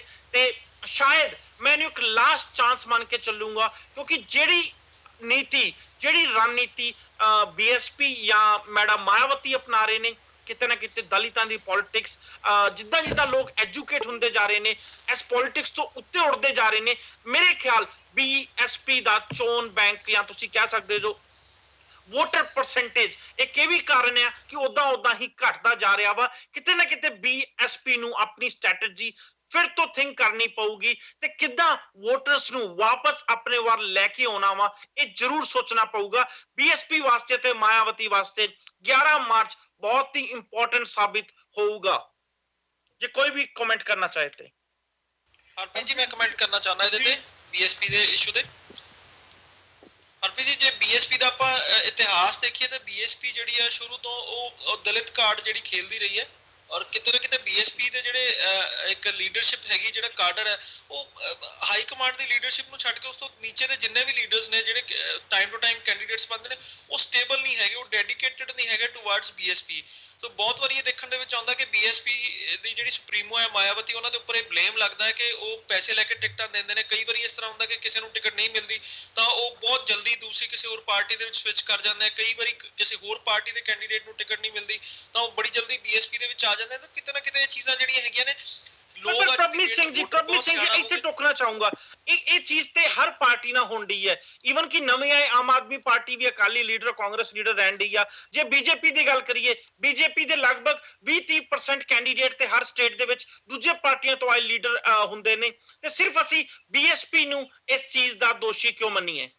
ਕਿਉਂਕਿ ਬੀਐਸਪੀ ਤੇ ਸਭ ਤੋਂ ਜ਼ਿਆਦਾ ਇਹ ਚੀਜ਼ ਜਿਹੜੀ ਬੀਐਸਪੀ ਦੇ ਵਿੱਚ ਦੇਖਣ ਦੇ ਵਿੱਚ ਆਈ ਹੈ ਜੀ, ਸਭ ਤੋਂ ਜ਼ਿਆਦਾ ਬੀਜੇਪੀ ਦਾ ਇਤਿਹਾਸ ਦੇਖੋ ਤਾਂ ਤੁਸੀਂ ਬੀਐਸਪੀ ਦੇ ਵਿੱਚ ਸਭ ਤੋਂ ਜ਼ਿਆਦਾ ਇਹੀ ਚੀਜ਼ ਹੁਣ ਤੱਕ ਹੁੰਦੀ ਆਈ ਹੈ। ਔਰ ਰੀਸੈਂਟ ਇਲੈਕਸ਼ਨਸ ਦੇ ਵਿੱਚ ਵੀ ਹੋਰ ਕਿਸੇ ਪਾਰਟੀ ਦੇ ਸੁਪਰੀਮੋ ਤੇ ਇਹ ਬਲੇਮ ਨਹੀਂ ਲੱਗੇ ਕਿ ਉਹ ਪੈਸੇ ਲੈ ਕੇ ਟਿਕਟਾਂ ਦਿੰਦੇ ਨੇ, ਜਦਕਿ ਸਿਰਫ ਮਾਇਆਵਤੀ ਦੇ ਉੱਪਰ ਇਹ ਬਲੇਮ ਹਮੇਸ਼ਾ ਆਲਵੇਜ਼ ਲੱਗਦਾ ਰਿਹਾ ਕਿ ਉਹ ਪੈਸੇ ਲੈ ਕੇ ਟਿਕਟਾਂ ਦਿੰਦੀਆਂ ਨੇ ਜੀ। ਦੇਖੋ ਹਰਪ੍ਰੀਤ ਜੀ, ਜਿਹੜਾ ਦੋ ਪਾਰਟੀਆਂ ਯੂਪੀ ਦੇ ਵਿੱਚ ਕਾਮਯਾਬ ਹੋ ਰਹੀਆਂ ਨੇ ਹੁਣ ਤੱਕ ਆਪਣੀ ਹੋਂਦ ਨੂੰ ਬਰਕਰਾਰ ਰੱਖਣ ਤੇ ਰਾਜ ਕਰਨ ਦੇ ਵੀ, ਇਹ ਬੀਐਸਪੀ ਤੇ ਸਮਾਜਵਾਦੀ ਪਾਰਟੀ। ਇਹਨਾਂ ਦਾ ਦੋਹਾਂ ਦਾ ਆਧਾਰ ਜਿਹੜਾ ਹੈਗਾ ਸਮਾਜਵਾਦੀ ਪਾਰਟੀ ਦਾ ਮੁਸਲਿਮ ਵੋਟ ਤੇ, ਔਰ ਬੀਐਸਪੀ ਦਾ ਜਿਹੜਾ ਹੈਗਾ ਉਹ ਨੰਬਰ 1 ਜਿਹੜਾ ਹੈਗਾ ਦਲਿਤ ਵੋਟ ਤੇ ਕੁਝ ਹੱਦ ਤੱਕ ਉਹ ਮੁਸਲਿਮ ਜਿਹੜੀ ਵੋਟ ਹੈ ਉਹ ਵੀ ਆਪਣੇ ਨਾਲ ਜੋੜਨ 'ਚ ਕਾਮਯਾਬ ਹੋਈ ਸੀ। ਔਰ ਇਹੀ ਕਾਰਨ ਹੈ ਕਿ ਉੱਥੇ ਕਾਂਗਰਸ ਦਾ ਇਸ ਦਾ ਬੁਰਾ ਹਾਲ ਹੋਇਆ ਯੂਪੀ ਦੇ ਵਿੱਚ। ਇੰਨੇ ਤੀਜੇ ਜਾਂ ਚੌਥੇ ਥਾਂ ਤੇ ਜਾ ਕੇ ਜੇ ਕਾਂਗਰਸ ਖੜ ਗਈ ਹੈ, ਉਹਦਾ ਇਹੀ ਕਾਰਨ ਸੀ ਕਿ ਉੱਥੇ ਜਿਹੜੀ ਹੈਗੀ ਜਾਤ ਧਰਮ ਦੀ ਜਿਹੜੀ ਹੈਗੀ ਪੋਲਿਟਿਕਸ ਬਹੁਤ ਭਾਰੂ ਰਹੀ ਹੈ ਹੁਣ ਤੱਕ। ਔਰ ਇਹ ਦੋਏ ਬੇਸ ਸੀ ਕਾਂਗਰਸ ਦੇ, ਦਲਿਤ ਤੇ ਮੁਸਲਿਮ ਵੋਟ ਦੋਵਾਂ ਨੂੰ ਵੱਖ-ਵੱਖ ਪਾਰਟੀਆਂ ਨੇ ਖੋਲਿਆ। ਔਰ ਖੋਣ ਤੋਂ ਬਾਅਦ ਜਿਹੜਾ ਹੈਗਾ ਉੱਥੇ ਕਾਂਗਰਸ ਬਹੁਤ ਪਛੜ ਗਈ। ਪਰ ਜਿਉਂ-ਜਿਉਂ ਹੁਣ ਸਮਾਂ ਬਦਲਦਾ ਜਾ ਰਿਹਾ, ਜਿਵੇਂ ਤੁਸੀਂ ਵੀ ਕਿਹਾ ਹੈ ਕਿ ਜਿਉਂ-ਜਿਉਂ ਜਿਹੜਾ ਵੋਟਰ ਹੈ ਉਹ ਜਾਗਰੂਕ ਹੋਏਗਾ, ਉਹ ਇਸ ਤਰ੍ਹਾਂ ਦੀ ਧਰਮ ਤੇ ਆਧਾਰਿਤ, ਜਾਤ ਦੇ ਆਧਾਰ ਤੇ ਰਾਜਨੀਤੀ ਤੋਂ ਬਾਹਰ ਨਿਕਲਣਾ ਪਏਗਾ। ਕਿਉਂਕਿ ਇਹ ਦੋਵੇਂ ਜਿਹੜੀਆਂ ਹੈਗੀਆਂ ਵੋਟ ਬੈਂਕ ਪੋਲਿਟਿਕਸ ਕ੍ਰੀਏਟ ਕਰਕੇ ਇਹਨਾਂ ਨੂੰ ਕੋਈ ਫਾਇਦਾ ਨਹੀਂ ਹੋਇਆ ਹੈਗਾ ਨਾ ਦਲਿਤਾਂ ਨੂੰ। ਉਹਨਾਂ ਦੀ ਹਾਲਤ ਉਨੀ ਚੰਗੀ ਨਹੀਂ ਹੋਈ ਕੰਪੈਰੀਟਿਵਲੀ ਉਹਨਾਂ ਨਾਲੋਂ ਦੂਜੀਆਂ ਜਾਤਾਂ ਜਿਹੜੀਆਂ ਰਿਜ਼ਰਵ ਨਹੀਂ ਵੀ ਸੀ, ਜਿਹਨਾਂ ਨੂੰ ਮਾਈਨੋਰਿਟੀ ਸਟੇਟਸ ਨਹੀਂ ਸੀ, ਉਹ ਕਈ ਅੱਗੇ ਲੰਘ ਗਏ ਨੇ, ਉਹਨਾਂ ਨਾਲੋਂ ਵੱਧ ਗਏ ਨੇ। ਪਰ ਇਹ ਮਾਈਨੋਰਿਟੀ ਸਟੇਟਸ ਰੱਖਦੇ ਹੋਏ ਮੁਸਲਮਾਨ ਭਾਈਚਾਰਾ ਤੇ ਦਲਿਤ ਜਿਹੜੇ ਹੈਗੇ ਰਿਜ਼ਰਵੇਸ਼ਨ ਰੱਖਦੇ ਹੋਏ ਵੀ ਉੱਥੇ ਪਛੜੇ ਹੋਏ ਨੇ। ਸੋ ਜਿਉਂ-ਜਿਉਂ ਇਹ ਅਵੇਅਰਨੈਸ ਹੋਏਗੀ ਤਾਂ ਇਹ ਤਾਂ ਡੈਫੀਨੇਟ ਹੈ ਕਿ ਜਿਹੜੀਆਂ ਇਹ ਇਸ ਤਰ੍ਹਾਂ ਦਾ ਜਿਹੜੀ ਵੋਟ ਬੈਂਕ ਪੋਲਿਟਿਕਸ ਵਾਲੀਆਂ ਪਾਰਟੀਆਂ ਨੇ ਉਹਨਾਂ ਦਾ ਵੀ ਜਿਹੜਾ ਹੈਗਾ ਉਹ ਹਾਲ ਚੰਗਾ ਨਹੀਂ ਹੋਣ ਜਾ ਰਿਹਾ। ਪਰ ਅੱਜ ਦੀ ਸਥਿਤੀ ਦੇ ਵਿੱਚ ਜਿਹੜੀ ਹਾਲਤ ਇਹ ਹੈ ਕਿ ਵੋਟ ਬੈਂਕ ਪੋਲਿਟਿਕਸ ਦੀ ਜਿਹੜੀ ਹੈਗੀ ਸੀ ਇੱਕ ਪੈਂਤਰੇਬਾਜ਼ੀ, ਉਹਦੇ ਵਿੱਚ ਬੀਐਸਪੀ ਨੇ ਐਸਪੀ ਨੂੰ ਕੁਝ ਉੱਤਰਾਂਚਲ ਦੇ ਏਰੀਆ ਦੇ ਵਿੱਚ ਕਾਫੀ ਵੱਡਾ ਨੁਕਸਾਨ ਪਹੁੰਚਾ ਰਿਹਾ, ਜਿੱਥੇ ਉਹਨਾਂ ਨੇ ਅੰਸਾਰੀ ਬ੍ਰਦਰਜ਼ ਨੂੰ ਆਪਣੇ ਨਾਲ ਜੋੜ ਲਿਆ ਹੈ। ਪਰ ਇੰਨਾ ਕੁਝ ਕਰਨ ਦੇ ਬਾਵਜੂਦ ਤੁਹਾਡੀ ਗੱਲ ਮੈਨੂੰ ਬਿਲਕੁਲ ਸਹੀ ਲੱਗਦੀ ਹੈ ਕਿ ਇਸ ਵਾਰੀ ਉਹ ਕਾਫੀ, ਚਲੋ ਇਸ ਚੀਜ਼ ਦਾ ਘੱਟ ਅਸਰ ਨੇ ਕਿ ਉਹ ਸੱਤਾ ਪ੍ਰਾਪਤੀ ਕਰ ਲਵੇ ਯੂਪੀ ਦੇ ਵਿੱਚ, ਪਰ ਜੇ ਉਹ ਇੱਕ ਚੰਗੀਆਂ ਸੀਟਾਂ ਕਾਫੀ ਆਨਰੇਬਲ ਨਾ ਕੱਢ ਸਕੇ ਤਾਂ ਉਹਨਾਂ ਨੂੰ ਅੱਗੇ ਵਾਸਤੇ ਯੂਪੀ ਦੀ ਸਿਆਸਤ ਤੇ ਦਾਅਵਾ ਕਰਨਾ ਔਖਾ ਹੋ ਜਾਊਗਾ। ਇੱਕ ਰੀਜ਼ਨ ਮੈਨੂੰ ਹੋਰ ਲੱਗਦਾ ਹੈ ਕਿ ਇੱਕ ਕਾਰਨ ਮੈਨੂੰ ਹੋਰ ਲੱਗਦਾ ਜਿਹਦੇ ਕਾਰਨ ਮੈਂ ਬੀਐਸਪੀ ਦੀ ਜ਼ਰੂਰ ਗੱਲ ਕਰਨਾ ਚਾਹੁੰਦਾ, ਕਿਤੇ ਨਾ ਕਿਤੇ ਦਲਿਤਾਂ ਦੇ ਮੁੱਦੇ ਵੀ ਬੀਐਸਪੀ ਉਠਾਉਂਦੀ ਰਹੀ ਸੀ। ਜੇ ਅਸੀਂ ਵੱਡੇ ਸ਼ਹਿਰਾਂ ਦੀ ਗੱਲ ਛੱਡ ਦਈਏ ਜਾਂ ਅਸੀਂ ਨਾਰਥਰਨ ਇੰਡੀਆ ਦੀ ਗੱਲ ਛੱਡ ਦਈਏ, ਦਲਿਤਾਂ ਦੇ ਮੁੱਦੇ ਉਠਾਉਣ ਵਾਲੀ ਪਾਰਟੀ ਕਿਤੇ ਨਾ ਕਿਤੇ ਇੰਡੀਅਨ ਪੋਲਿਟਿਕਸ ਵਿੱਚ ਹਮੇਸ਼ਾ ਹੀ ਇੰਪੋਰਟੈਂਟ ਰੋਲ ਪਲੇ ਕਰਦੀ ਰਹੀ ਆ। ਪਰ ਜੇ ਆਉਣ ਵਾਲੀ ਇਲੈਕਸ਼ਨ ਵਿੱਚ ਬੀਐਸਪੀ ਆਪਣੀ ਹੋਂਦ ਨਹੀਂ ਬਚਾ ਪਾਈ ਤੇ ਸ਼ਾਇਦ ਉਹ ਜਿਹੜਾ ਖਾਲੀ ਇੱਕ ਸਪੋਰਟ ਹੋਊਗਾ, ਉਹ ਸਪੋਰਟ ਕਾਂਗਰਸ, ਬੀਜੇਪੀ ਜਾਂ ਸ਼ਾਇਦ ਕੋਈ ਹੋਰ ਆਮ ਆਦਮੀ ਪਾਰਟੀ ਜਾਂ ਸ਼ਾਇਦ ਕੋਈ ਹੋਰ ਪਾਰਟੀ ਉਸ ਗੈਪ ਨੂੰ ਫਿਲ ਕਰਨ ਵਿੱਚ ਕਾਮਯਾਬ ਹੋਵੇ। ਬੀਐਸਪੀ ਵਾਸਤੇ ਇੱਕ ਕਾਫੀ ਜ਼ਿਆਦਾ ਇੰਪੋਰਟੈਂਟ ਇਲੈਕਸ਼ਨ ਹੋਊਗੀ। ਉਸ ਤੋਂ ਬਾਅਦ ਇੱਕ ਹੋਰ ਪੱਖ ਮੈਂ ਡਿਸਕਸ ਕਰਨਾ ਚਾਹੂੰਗਾ, ਉਹ ਵਕਤ ਨਵਾਂ ਜੋੜ ਬਣਿਆ ਸਮਾਜਵਾਦੀ ਪਾਰਟੀ ਅਤੇ ਕਾਂਗਰਸ ਦਾ। ਜਿੱਦਣ ਸਮਾਜਵਾਦੀ ਪਾਰਟੀ ਅਤੇ ਕਾਂਗਰਸ ਦੋਵੇਂ ਪਾਰਟੀਆਂ ਨੇ ਆਪਣੇ ਜੋੜ ਦਾ ਐਲਾਨ ਕੀਤਾ ਸੀ, ਕਈ ਮਾਹਿਰਾਂ ਨੇ ਕਈ ਟੀਵੀ ਚੈਨਲਾਂ ਤੇ ਡਿਬੇਟ ਵਿੱਚ ਪ੍ਰਿਯੰਕਾ ਗਾਂਧੀ ਜਾਂ ਫਿਰ ਕਿ ਹੋਰ ਦਾ ਨਾਂ ਲੈ ਕੇ ਕਿਤੇ ਨਾ ਕਿਤੇ ਇਸ ਗੱਠਜੋੜ ਨੂੰ ਇੱਕ ਸਮੇਂ ਦੀ ਲੋੜ ਕਾਂਗਰਸ ਦੀ ਅਤੇ ਸਮਾਜਵਾਦੀ ਪਾਰਟੀ ਦੀ ਦੱਸਿਆ ਸੀ, ਜੋ ਸ਼ਾਇਦ ਮੇਰੇ ਖਿਆਲ ਨਾਲ ਜੇ ਅਸੀਂ ਕਹੀਏ ਤੇ ਗਲਤ ਨਹੀਂ ਆ। ਪਰ ਉਦੋਂ ਵੀ ਅਸੀਂ ਆਪਣੀ ਇੰਟਰਨਲ ਡਿਸਕਸ਼ਨ ਤੇ ਚੱਕ ਦੇ ਟੀਵੀ ਦੇ ਵਿੱਚ ਡਿਬੇਟ 'ਚ ਗੱਲ ਕਰਦੇ ਹੋਏ ਅਸੀਂ ਇਹ ਗੱਲ ਚੱਕੀ ਸੀ ਕਿ ਕਿਤੇ ਨਾ ਕਿਤੇ ਕਾਂਗਰਸ ਸ਼ਾਇਦ ਲੰਬਾ ਸੋਚ ਕੇ ਇੱਕ ਗੱਠਜੋੜ ਕਰ ਰਹੀ ਆ ਤੇ ਕਾਂਗਰਸ ਦੀ ਅੱਖ 2019 ਦੇ ਇਲੈਕਸ਼ਨ ਉੱਤੇ ਆ। ਮੈਂ ਦਰਸ਼ਕਾਂ ਨੂੰ ਫਿਰ ਤੋਂ ਚੇਤੇ ਕਰਵਾ ਦੇਣਾ ਚਾਹੁੰਦਾ ਕਿ 2014 ਦੀਆਂ ਲੋਕ ਸਭਾ ਇਲੈਕਸ਼ਨ ਵਿੱਚ 80 ਵਿੱਚੋਂ 71 ਸੀਟਾਂ ਬੀਜੇਪੀ ਦੇ ਖਾਤੇ ਵਿੱਚ ਗਈਆਂ ਸੀ ਤੇ ਜੇ ਕਾਂਗਰਸ ਅਤੇ ਸਮਾਜਵਾਦੀ ਪਾਰਟੀ 2019 ਦੀ ਇਲੈਕਸ਼ਨ ਵਿੱਚ ਲੜ ਕੇ ਰਲ ਕੇ ਇਕੱਠੇ ਹੋ ਕੇ ਯੂਪੀ 'ਚ ਇਲੈਕਸ਼ਨ ਲੜਦੇ ਆ ਤੇ ਕਿਤੇ ਨਾ ਕਿਤੇ ਬੀਜੇਪੀ ਨੂੰ ਇੱਕ ਵੱਡੀ ਚੁਣੌਤੀ ਦੇ ਪਾਉਣਗੇ ਤੇ ਸ਼ਾਇਦ ਜੋ ਪ੍ਰਦਰਸ਼ਨ ਸਮਾਜਵਾਦੀ ਪਾਰਟੀ ਅਤੇ ਕਾਂਗਰਸ ਦਾ 2014 ਦੀ ਇਲੈਕਸ਼ਨ ਵਿੱਚ ਰਿਹਾ ਵਾ, ਉਹ ਤੋਂ ਦੋਵਾਂ ਦਾ ਪ੍ਰਦਰਸ਼ਨ ਕਾਫੀ ਵਧੀਆ ਰਹੂਗਾ। ਗੱਠਜੋੜ ਦੀ ਜੇ ਗੱਲ ਕਰੀਏ ਸਮਾਜਵਾਦੀ ਪਾਰਟੀ ਕਾਂਗਰਸ ਦੀ, ਸਭ ਤੋਂ ਪਹਿਲਾ ਇਮਤਿਹਾਨ ਇਸ ਗੱਠਜੋੜ ਦਾ 11 ਮਾਰਚ ਨੂੰ ਹੋਣ ਜਾ ਰਿਹਾ ਵਾ। ਜੇ ਨਤੀਜੇ ਇਸ ਗੱਠਜੋੜ ਦੇ ਹੱਕ ਵਿੱਚ ਨਹੀਂ ਆਉਂਦੇ ਆ ਤੇ ਕਾਫੀ ਕਾਂਗਰਸ ਦੇ ਅਤੇ ਕਾਫੀ ਸਮਾਜਵਾਦੀ ਪਾਰਟੀ ਦੇ ਲੀਡਰ ਸੀ ਜੋ ਕਿਤੇ ਨਾ ਕਿਤੇ ਇਸ ਗੱਠਜੋੜ ਦੇ ਖਿਲਾਫ ਸੀ। ਜੇ ਮੁਲਾਇਮ ਸਿੰਘ ਯਾਦਵ ਦੀ ਗੱਲ ਕਰੀਏ, ਕਿਤੇ ਨਾ ਕਿਤੇ ਮੁਲਾਇਮ ਸਿੰਘ ਯਾਦਵ ਅਜੇ ਵੀ ਆਪਣੀ ਨਾਰਾਜ਼ਗੀ ਜ਼ਾਹਿਰ ਕਰ ਦਿੰਦੇ ਆ। ਜੇ ਮੈਡਮ ਸੋਨੀਆ ਦੀ ਗੱਲ ਕਰੀਏ, ਸੋਨੀਆ ਗਾਂਧੀ ਵੀ ਅਜੇ ਵੀ ਕਿਤੇ ਨਾ ਕਿਤੇ ਇਸ ਗੱਠਜੋੜ ਬਾਰੇ ਨਾਰਾਜ਼ਗੀ ਜ਼ਾਹਿਰ ਕਰ ਦਿੰਦੇ ਆ। ਫਿਰ ਵੀ ਗੱਠਜੋੜ ਹੋਇਆ ਤੇ ਇੱਕ ਐਕਸਪੈਰੀਮੈਂਟ ਦੋਵੇਂ ਹੀ ਪਾਰਟੀਆਂ ਨੇ ਕੀਤਾ।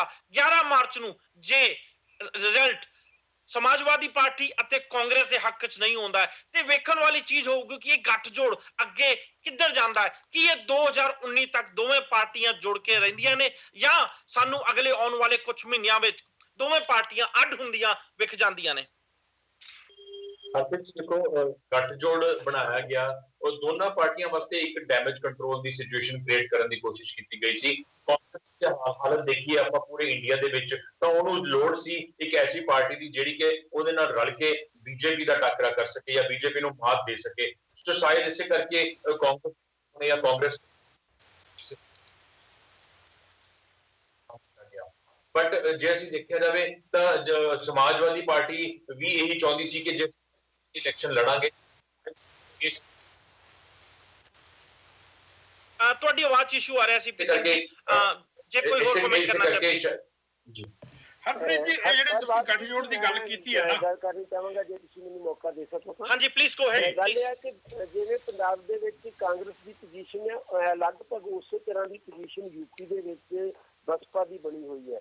ਜੇ ਪੰਜਾਬ ਦੇ ਵਿੱਚ ਕਾਂਗਰਸ ਆਪਣੀ ਰਿਵਾਈਵਲ ਦੀ ਲੜਾਈ ਲੜ ਰਹੀ ਹੈ, ਵਾਪਸੀ ਦੀ ਲੜਾਈ ਲੜ ਰਹੀ ਹੈ, ਆਮ ਆਦਮੀ ਪਾਰਟੀ ਦੀ ਆਮਦ ਦੇ ਨਾਲ ਉਹਨੂੰ ਦਿੱਕਤਾਂ ਪੈਦਾ ਹੋ ਗਈਆਂ ਨੇ, ਤਾਂ ਇਸੇ ਤਰ੍ਹਾਂ ਯੂਪੀ ਦੇ ਵਿੱਚ ਬਸਪਾ ਜਿਹੜੀ ਆਪਣੀ ਵਾਪਸੀ ਦੀ ਲੜਾਈ ਲੜ ਰਹੀ ਹੈ।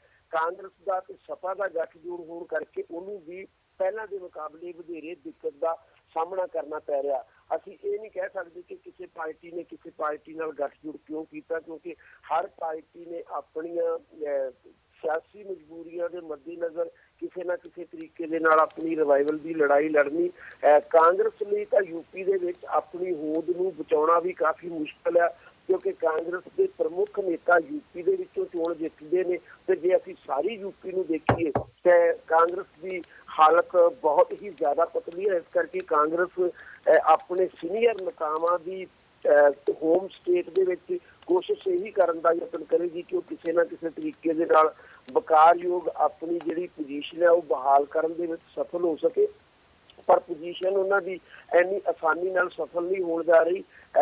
ਕੁਝ ਲੋਕ ਤਾਂ ਇਹ ਵੀ ਮੰਨ ਕੇ ਚੱਲ ਰਹੇ ਨੇ, ਸਮਾਜਵਾਦੀ ਪਾਰਟੀ ਦੇ ਨੇ, ਕਿ ਜਿੰਨੀਆਂ ਸੀਟਾਂ ਅਸੀਂ ਕਾਂਗਰਸ ਨੂੰ ਦੇ ਚੁੱਕੇ ਹਾਂ, ਸਮਝ ਲਓ ਅਸੀਂ ਉਨੀਆਂ ਸੀਟਾਂ ਦੇ ਵਿੱਚ ਇੱਕ ਤਰ੍ਹਾਂ ਨਾਲ ਪਹਿਲਾਂ ਤੋਂ ਹੀ ਆਪਣੀ ਹਾਰ ਕਬੂਲ ਕਰ ਲਈ ਆ। ਅਸੀਂ ਪਹਿਲਾਂ ਹੀ ਇੱਕ ਤਰ੍ਹਾਂ ਨਾਲ ਉਨੀਆਂ ਸੀਟਾਂ ਘੱਟ ਲੜਾਈ ਲੜ ਰਹੇ ਹਾਂ ਸਮਾਜਵਾਦੀ ਪਾਰਟੀ ਦੇ ਪੱਖ ਤੋਂ ਬਸਪਾ ਤੇ ਕਾਂਗਰਸ ਦੇ ਖਿਲਾਫ। ਇਹ ਇੱਕ ਆਪੋ ਆਪਣੀ ਅਪਰੋਚ ਹੋ ਸਕਦੀ। ਦੂਸਰੇ ਪਾਸੇ ਅਖਿਲੇਸ਼ ਯਾਦਵ ਦੀ ਇੱਕ ਵੱਖਰੀ ਅਪਰੋਚ ਹੋ ਸਕਦੀ ਕਿ ਸਾਨੂੰ ਕਾਂਗਰਸ ਦੀ ਵਜ੍ਹਾ ਦੇ ਨਾਲ ਮੁਸਲਿਮ ਜਾਂ ਕੁਝ ਹੋਰ ਵੋਟਰ ਮਿਲ ਸਕਦੇ ਨੇ।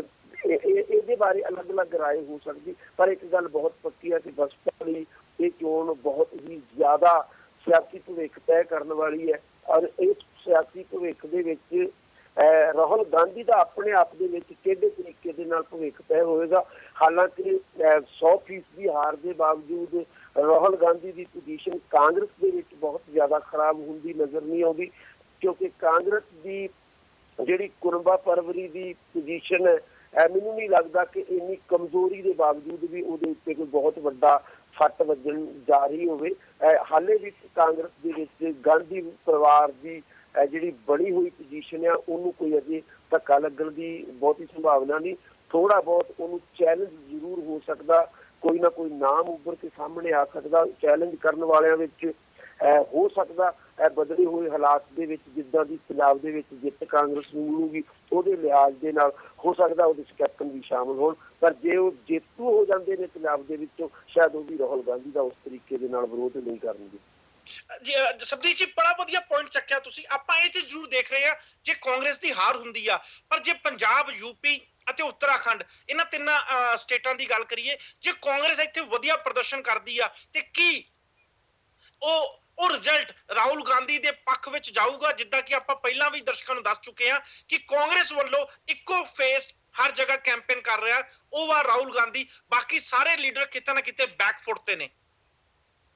ਬਿਲਕੁਲ ਜੀ, ਜੇ ਜਿੱਤ ਪ੍ਰਾਪਤ ਕਰ ਜਾਂਦੇ ਨੇ, ਇਵਨ ਪੰਜਾਬ ਦੇ ਵਿੱਚ ਵੀ ਜਿੱਤ ਪ੍ਰਾਪਤ ਕਰ ਜਾਂਦੇ ਨੇ, ਯੂਪੀ ਕੇ ਮੁਕਾਬਲਤਨ ਕਮਜ਼ੋਰ ਵੀ ਰਹਿ ਜਾਂਦੇ ਨੇ, ਤਾਂ ਰਾਹੁਲ ਗਾਂਧੀ ਨੂੰ ਘੱਟੋ ਘੱਟ ਇਸ ਗੱਲ ਦਾ ਸਿਰਾ ਜ਼ਰੂਰ ਮਿਲ ਜਾਏਗਾ ਕਿ ਯੂਪੀ ਅਸੀਂ ਰਿਵਾਈਵਲ ਦੀ ਲੜਾਈ ਹੀ ਲੜ ਰਹੇ ਸੀ, ਅਸੀਂ ਕੋਈ ਬਹੁਤ ਜ਼ਿਆਦਾ ਵੱਡੀਆਂ ਪ੍ਰਾਪਤੀਆਂ ਕਰਨ ਦੀ ਲੜਾਈ ਨਹੀਂ ਸੀ ਲੜ ਰਹੇ, ਪਰ ਪੰਜਾਬ ਦੇ ਵਿੱਚ ਅਸੀਂ ਉਹ ਲੜਾਈ ਲੜ ਰਹੇ ਸੀ ਜਿਹੜਾ ਕਾਂਗਰਸ ਬਾਰੇ ਇੱਕ ਪਛਾਣ ਬਣੀ ਹੋਈ ਹੈ ਕਿ ਜਿਨ੍ਹਾਂ ਰਾਜਾਂ ਦੇ ਵਿੱਚ 2 ਵਾਰ ਹਾਰ ਜਾਂਦੀ ਹੈ ਉਹਨਾਂ ਰਾਜਾਂ ਦੇ ਵਿੱਚ ਉਹਦੀ ਜਿਹੜੀ ਪੋਜੀਸ਼ਨ ਆ ਮੁੜ ਕੇ ਰੀਬਰਥ ਵਾਲੀ ਪੋਜੀਸ਼ਨ ਨੂੰ ਪਹੁੰਚ ਜਾਂਦੀ। ਹਾਲਾਂਕਿ ਮੈਂ ਇਹ ਨਹੀਂ ਕਹਾਂਗਾ ਕਿ ਪੰਜਾਬ ਦੇ ਵਿੱਚ ਦੂਜੀ ਵਾਰ ਹਾਰ ਕੇ ਵੀ ਕਾਂਗਰਸ ਇਸ ਪੋਜੀਸ਼ਨ ਨੂੰ ਜਾ ਪਹੁੰਚੀ ਸੀ ਜਿਹਦੇ ਵਿੱਚ ਅਸੀਂ ਰੀਬਰਥ ਵਰਗੀ ਗੱਲ ਕਰੀਏ, ਯੂਪੀ ਵਰਗੇ ਰੀਬਰਥ ਦੀ। ਪੰਜਾਬ ਦੇ ਵਿੱਚ ਹਾਰੀ ਹੋਈ ਕਾਂਗਰਸ ਵੀ ਕਾਫੀ ਮਜ਼ਬੂਤ ਸ਼ਕਲ ਦੇ ਵਿੱਚ ਨਜ਼ਰ ਆ ਰਹੀ ਸੀ। ਹੁਣ ਜਦੋਂ ਲੜਾਈ 3 ਧਿਰੀ ਬਣੀ ਹੋਈ ਸਾਫ਼-ਸਾਫ਼ ਨਜ਼ਰ ਆਉਂਦੀ ਹੈ ਤੇ ਕਾਂਗਰਸ ਜਿੱਤੇਗੀ ਜਾਂ ਹਾਰੇਗੀ ਇਹਦੇ ਬਾਰੇ ਤੇ ਅਸੀਂ ਅਗਾਊਂ ਕਿਆਸਰਾਈਆਂ ਨਾ ਲਾਈਏ, ਕਿਉਂਕਿ ਮੇਰੀ ਤਾਂ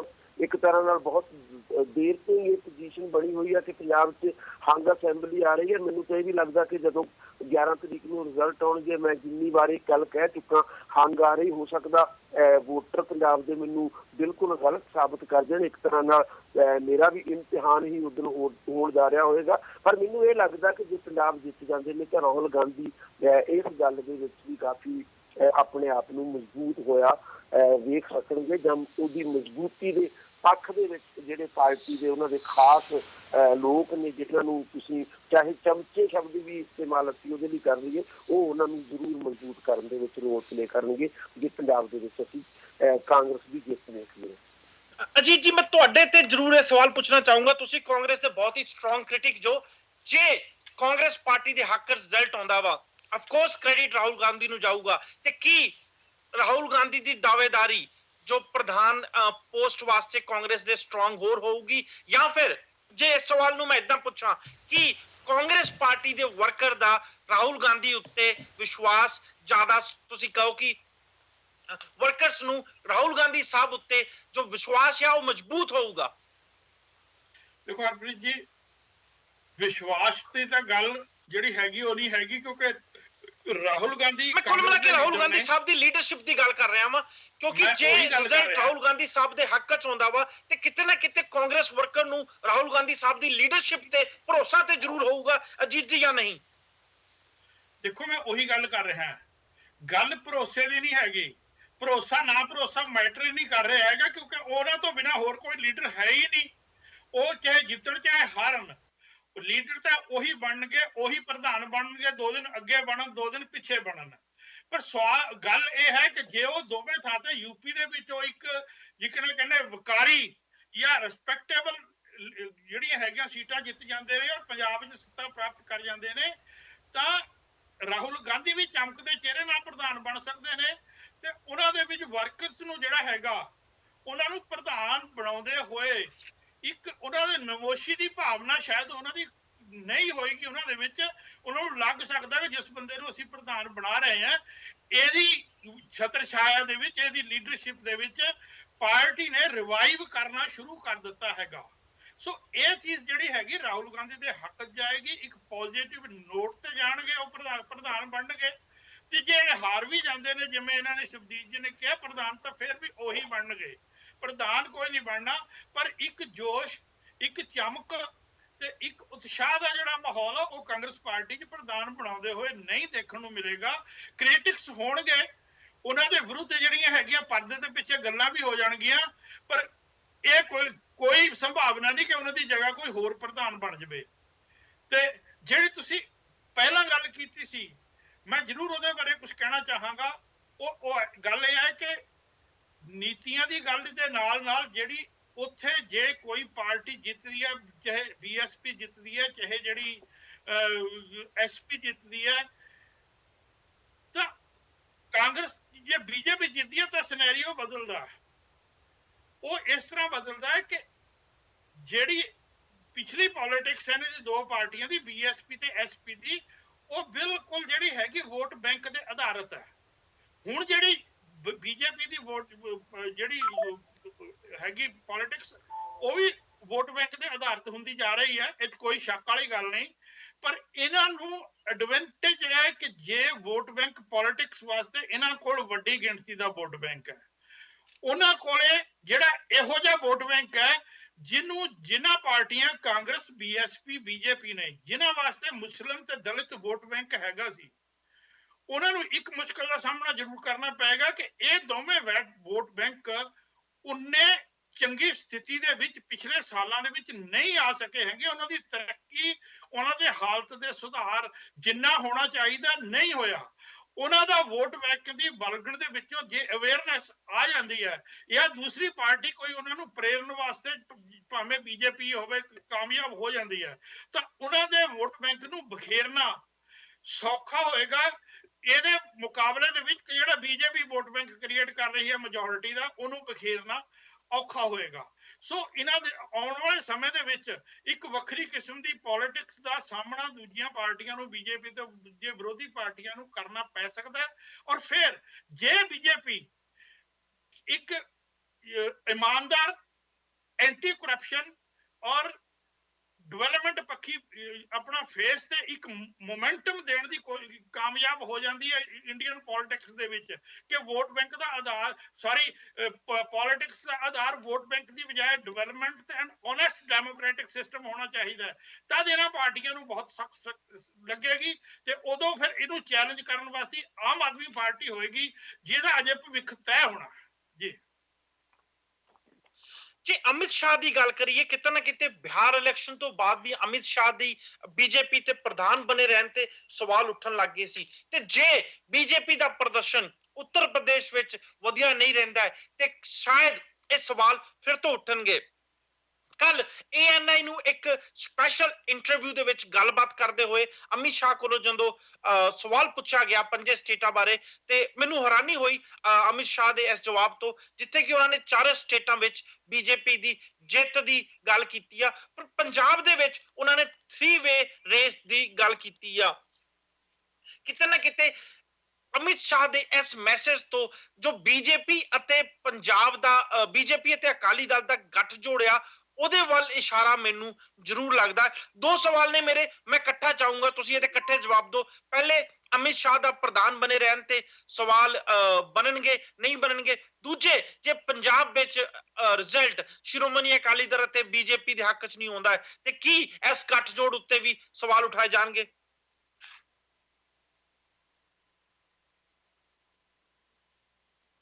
ਹਰਪ੍ਰੀਤ ਜੀ, ਜਿਹੜਾ ਤੁਸੀਂ ਪਹਿਲਾ ਸਵਾਲ ਮੈਨੂੰ ਲੱਗਦਾ ਕਿ ਪੰਜਾਬ ਦੇ ਵਿੱਚ ਜੋ ਪੋਜੀਸ਼ਨ ਨੂੰ ਅਕਾਲੀ ਦਲ ਤੇ ਭਾਰਤੀ ਜਨਤਾ ਪਾਰਟੀ ਦੇ ਗੱਠਜੋੜ ਦੀ ਹੈ, ਇਹਦੇ ਅੰਦਰ ਤਣਾਅ ਤਾਂ ਲਗਾਤਾਰ ਬਣਿਆ ਰਹਿੰਦਾ। ਜੇ ਤੁਸੀਂ ਦੇਖੋ ਤਾਂ ਤੁਹਾਨੂੰ ਪਿਛਲੇ 15 ਸਾਲਾਂ 'ਚ ਵੀ ਤਣਾਅ ਦੇ ਰਿਸ਼ਤੇ ਤੁਹਾਨੂੰ ਕਿਤੇ ਨਾ ਕਿਤੇ ਨਜ਼ਰ ਆ ਜਾਣਗੇ। ਇੱਕ ਵਾਰ ਬਠਿੰਡਾ ਦੇ ਵਿੱਚ ਅਕਾਲੀ ਵਰਕਰਾਂ ਵੱਲੋਂ ਕੁੱਟਮਾਰ ਤੱਕ ਵੀ ਕਰ ਦਿੱਤੀ ਗਈ ਸੀ, ਭਾਜਪਾ ਦੇ ਵਰਕਰ ਹਸਪੀਟਲ ਵੀ ਚਲੇ ਗਏ ਸੀ। ਇੰਨੇ ਤਣਾਅ ਦੇ ਬਾਵਜੂਦ ਵੀ ਇੱਕ ਪੋਜੀਸ਼ਨ ਜਿਹੜੀ ਇੱਥੇ ਬਣੀ ਹੋਈ ਹੈ, ਲਗਭਗ ਪੂਰਾ ਨਵਾਂ ਪੰਜਾਬ ਜਿਹੜਾ 1966 ਤੋਂ ਬਾਅਦ ਬਣਿਆ, ਉਦੋਂ ਤੋਂ ਲੈ ਕੇ ਅੱਜ ਤੱਕ ਕਾਂਗਰਸ ਉਦੋਂ ਇੰਨੀ ਮਜ਼ਬੂਤ ਸੀ ਕਿ ਸ਼੍ਰੋਮਣੀ ਅਕਾਲੀ ਦਲ ਭਾਜਪਾ ਦੀ ਸਪੋਰਟ ਬਿਨਾਂ ਜਾਂ ਜਨ ਸੰਘ ਜਿਹਦਾ ਉਹਦਾ ਪੁਰਾਣਾ ਨਾਂ ਹੁੰਦਾ ਸੀ, ਉਹਦੀ ਸਪੋਰਟ ਬਿਨਾਂ ਸੱਤਾ ਹਾਸਲ ਨਹੀਂ ਸੀ ਕਰ ਸਕਦੀ। ਔਰ ਅੱਜ ਦੀ ਤਰੀਕ ਦੇ ਵਿੱਚ ਵੀ ਏਦਾਂ ਦੀ ਪੋਜੀਸ਼ਨ ਅਕਾਲੀ ਦਲ ਦੀ ਨਹੀਂ ਹੈ।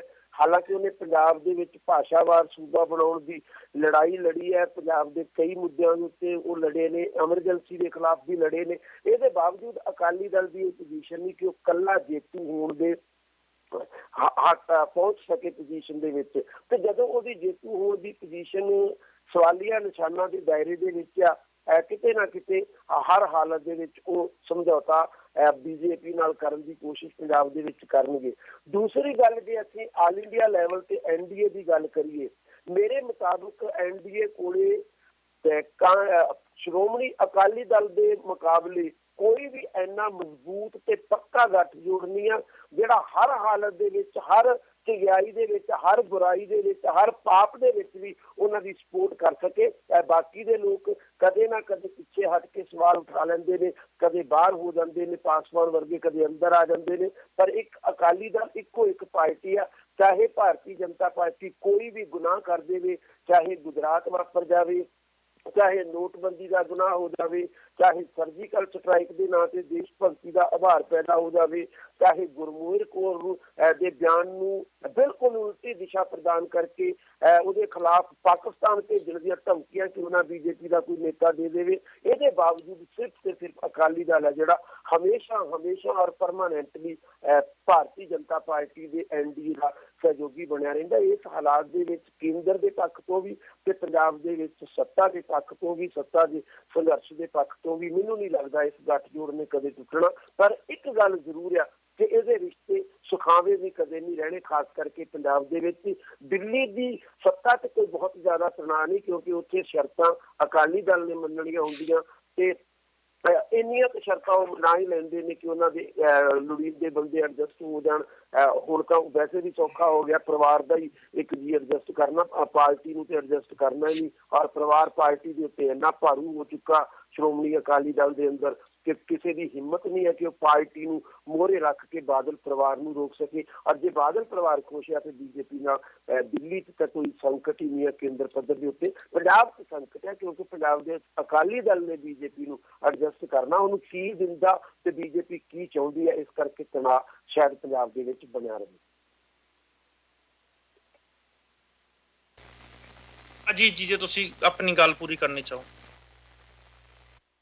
ਬਿਲਕੁਲ, ਦੇਖੋ ਪੰਜਾਬ ਦੇ ਵਿੱਚ ਅਕਾਲੀ ਦਲ ਬੀਜੇਪੀ ਉਹ ਇਸ ਸਥਿਤੀ 'ਚ ਨਹੀਂ ਕਿ ਦੋਵੇਂ ਪਾਰਟੀਆਂ 'ਚੋਂ ਇੱਕ ਪਾਰਟੀ ਜਿਹੜੀ ਹੈਗੀ ਉਹ ਪੰਜਾਬ ਦੀ ਸੱਤਾ ਨੂੰ ਕਾਬਜ਼ ਹੋ ਸਕੇ।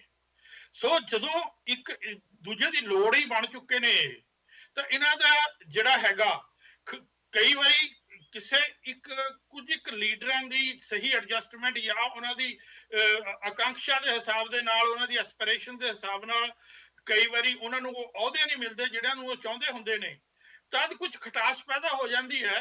ਪਰ ਮੇਰੇ ਖਿਆਲ ਸਿਧਾਂਤਕ ਤੌਰ ਤੇ ਜਿਹੜਾ ਇਹਨਾਂ ਨੂੰ ਪਤਾ ਹੈ ਕਿ ਅਸੀਂ ਇਕੱਲੇ ਕੋਈ ਵੀ ਪਾਰਟੀ ਜਿਹੜੀ ਹੈਗੀ ਸੱਤਾ ਪ੍ਰਾਪਤੀ ਤੱਕ ਨਹੀਂ ਪਹੁੰਚ ਸਕਦੀ ਹੈਗੀ, ਤਦ ਉਸ ਸਥਿਤੀ ਦੇ ਵਿੱਚ ਇਸ ਗੱਠਜੋੜ ਦਾ ਟੁੱਟਣਾ ਜਿਹੜਾ ਹੈਗਾ, ਔਰ ਉਹ ਕਦੇ ਮੈਨੂੰ ਸੰਭਾਵਨਾ ਨਹੀਂ ਹੈਗੀ ਭਾਵੇਂ ਕੋਈ ਵੀ ਰਿਜ਼ਲਟ ਹੋਵੇ ਚੋਣਾਂ ਦਾ ਪੰਜਾਬ ਦੀਆਂ ਦਾ, ਇਹ ਗੱਠਜੋੜ ਤਾਂ ਬਰਕਰਾਰ ਹੀ ਰਹੂਗਾ। ਔਰ ਇਹਦੇ ਨਾਲ ਨਾਲ ਇੱਕ ਜਿਹੜੀ ਫੇਸ ਸੇਵ ਵਾਲੀ ਗੱਲ ਵੀ ਉਹ ਹੈ, ਕਿਉਂਕਿ ਜਿਹੜੇ ਬਾਕੀ ਜਿੰਨੇ ਬੀਜੇਪੀ ਦੇ ਅਲਾਈਜ਼ ਨੇ ਉਹ ਕਈ ਵਾਰੀ ਇਨ ਆਊਟ ਹੋ ਜਾਂਦੇ ਨੇ। ਜਿਵੇਂ ਹੁਣ ਅੱਜ ਕੱਲ ਮਹਾਰਾਸ਼ਟਰ ਦੇ ਵਿੱਚ ਉਹਨਾਂ ਦੀ ਬਹੁਤ ਪੱਕੀ, ਮੇਰੇ ਖਿਆਲ ਅਕਾਲੀ ਦਲ ਦੇ ਨਾਲ ਦਾ ਹੀ ਜਾਂ ਕਹਿ ਲਓ ਬਹੁਤ ਪੁਰਾਣਾ ਇਹਦੇ ਵਾਂਗੂ ਉਹਨਾਂ ਦਾ ਆਪਸ ਦੇ ਵਿੱਚ ਅਲਾਇੰਸ ਹੈ, ਪਰ ਸ਼ਿਵ ਸੈਨਾ ਉਹਨਾਂ ਨਾਲ ਵਿਗੜ ਵੀ ਜਾਂਦੀ ਹੈ, ਫਿਰ ਜਿਹੜੀ ਹੈਗੀ ਸਹਿਯੋਗ ਲੈਂਦੀ ਵੀ ਹੈਗੀ, ਦਿੰਦੀ ਵੀ ਹੈਗੀ। ਉਹ ਸਥਿਤੀ ਹੈ, ਪਰ ਅਕਾਲੀ ਦਲ ਦੀ ਜਿਹੜੀ ਹੈਗੀ ਘੱਟੋ ਘੱਟ ਇਹੋ ਜਿਹੀ ਸਥਿਤੀ ਕਦੇ ਨਹੀਂ ਹੋਈ। ਸੋ ਇਹੋ ਜਿਹੇ ਜਿਹੜਾ ਅਲਾਇੰਸ ਪਾਰਟਨਰ ਆ ਉਹਨੂੰ ਬੀਜੇਪੀ ਮੇਰੇ ਖਿਆਲ ਸੈਂਟਰ ਚੋਂ ਵੀ ਨਹੀਂ ਗਵਾਉਣਾ ਚਾਹੇਗੀ, ਕਿਉਂਕਿ ਉਹਦੇ ਵਿੱਚ ਫੇਸ ਵੈਲਿਊ ਦੇ ਉੱਤੇ ਜਿਹੜਾ ਉਹਨਾਂ ਨੂੰ ਬਹੁਤ ਘਾਟਾ ਪਏਗਾ ਕਿ ਕੀ ਕਾਰਨ ਹੈ ਕਿ ਇਹਨਾਂ ਦੇ ਪੱਕੇ ਅਲਾਈਜ਼ ਇਹਨਾਂ ਨਾਲ ਟੁੱਟ ਰਹੇ ਨੇ। ਸੋ ਇਹਨਾਂ ਦੇ ਇਸ ਗੱਠਜੋੜ ਨੂੰ ਮੇਰਾ ਖਿਆਲ ਆਉਣ ਵਾਲੇ ਸਮੇਂ ਦੇ ਵਿੱਚ ਕੋਈ ਇਹੋ ਜਿਹਾ ਖਤਰਾ ਨਹੀਂ ਜਾਪਦਾ।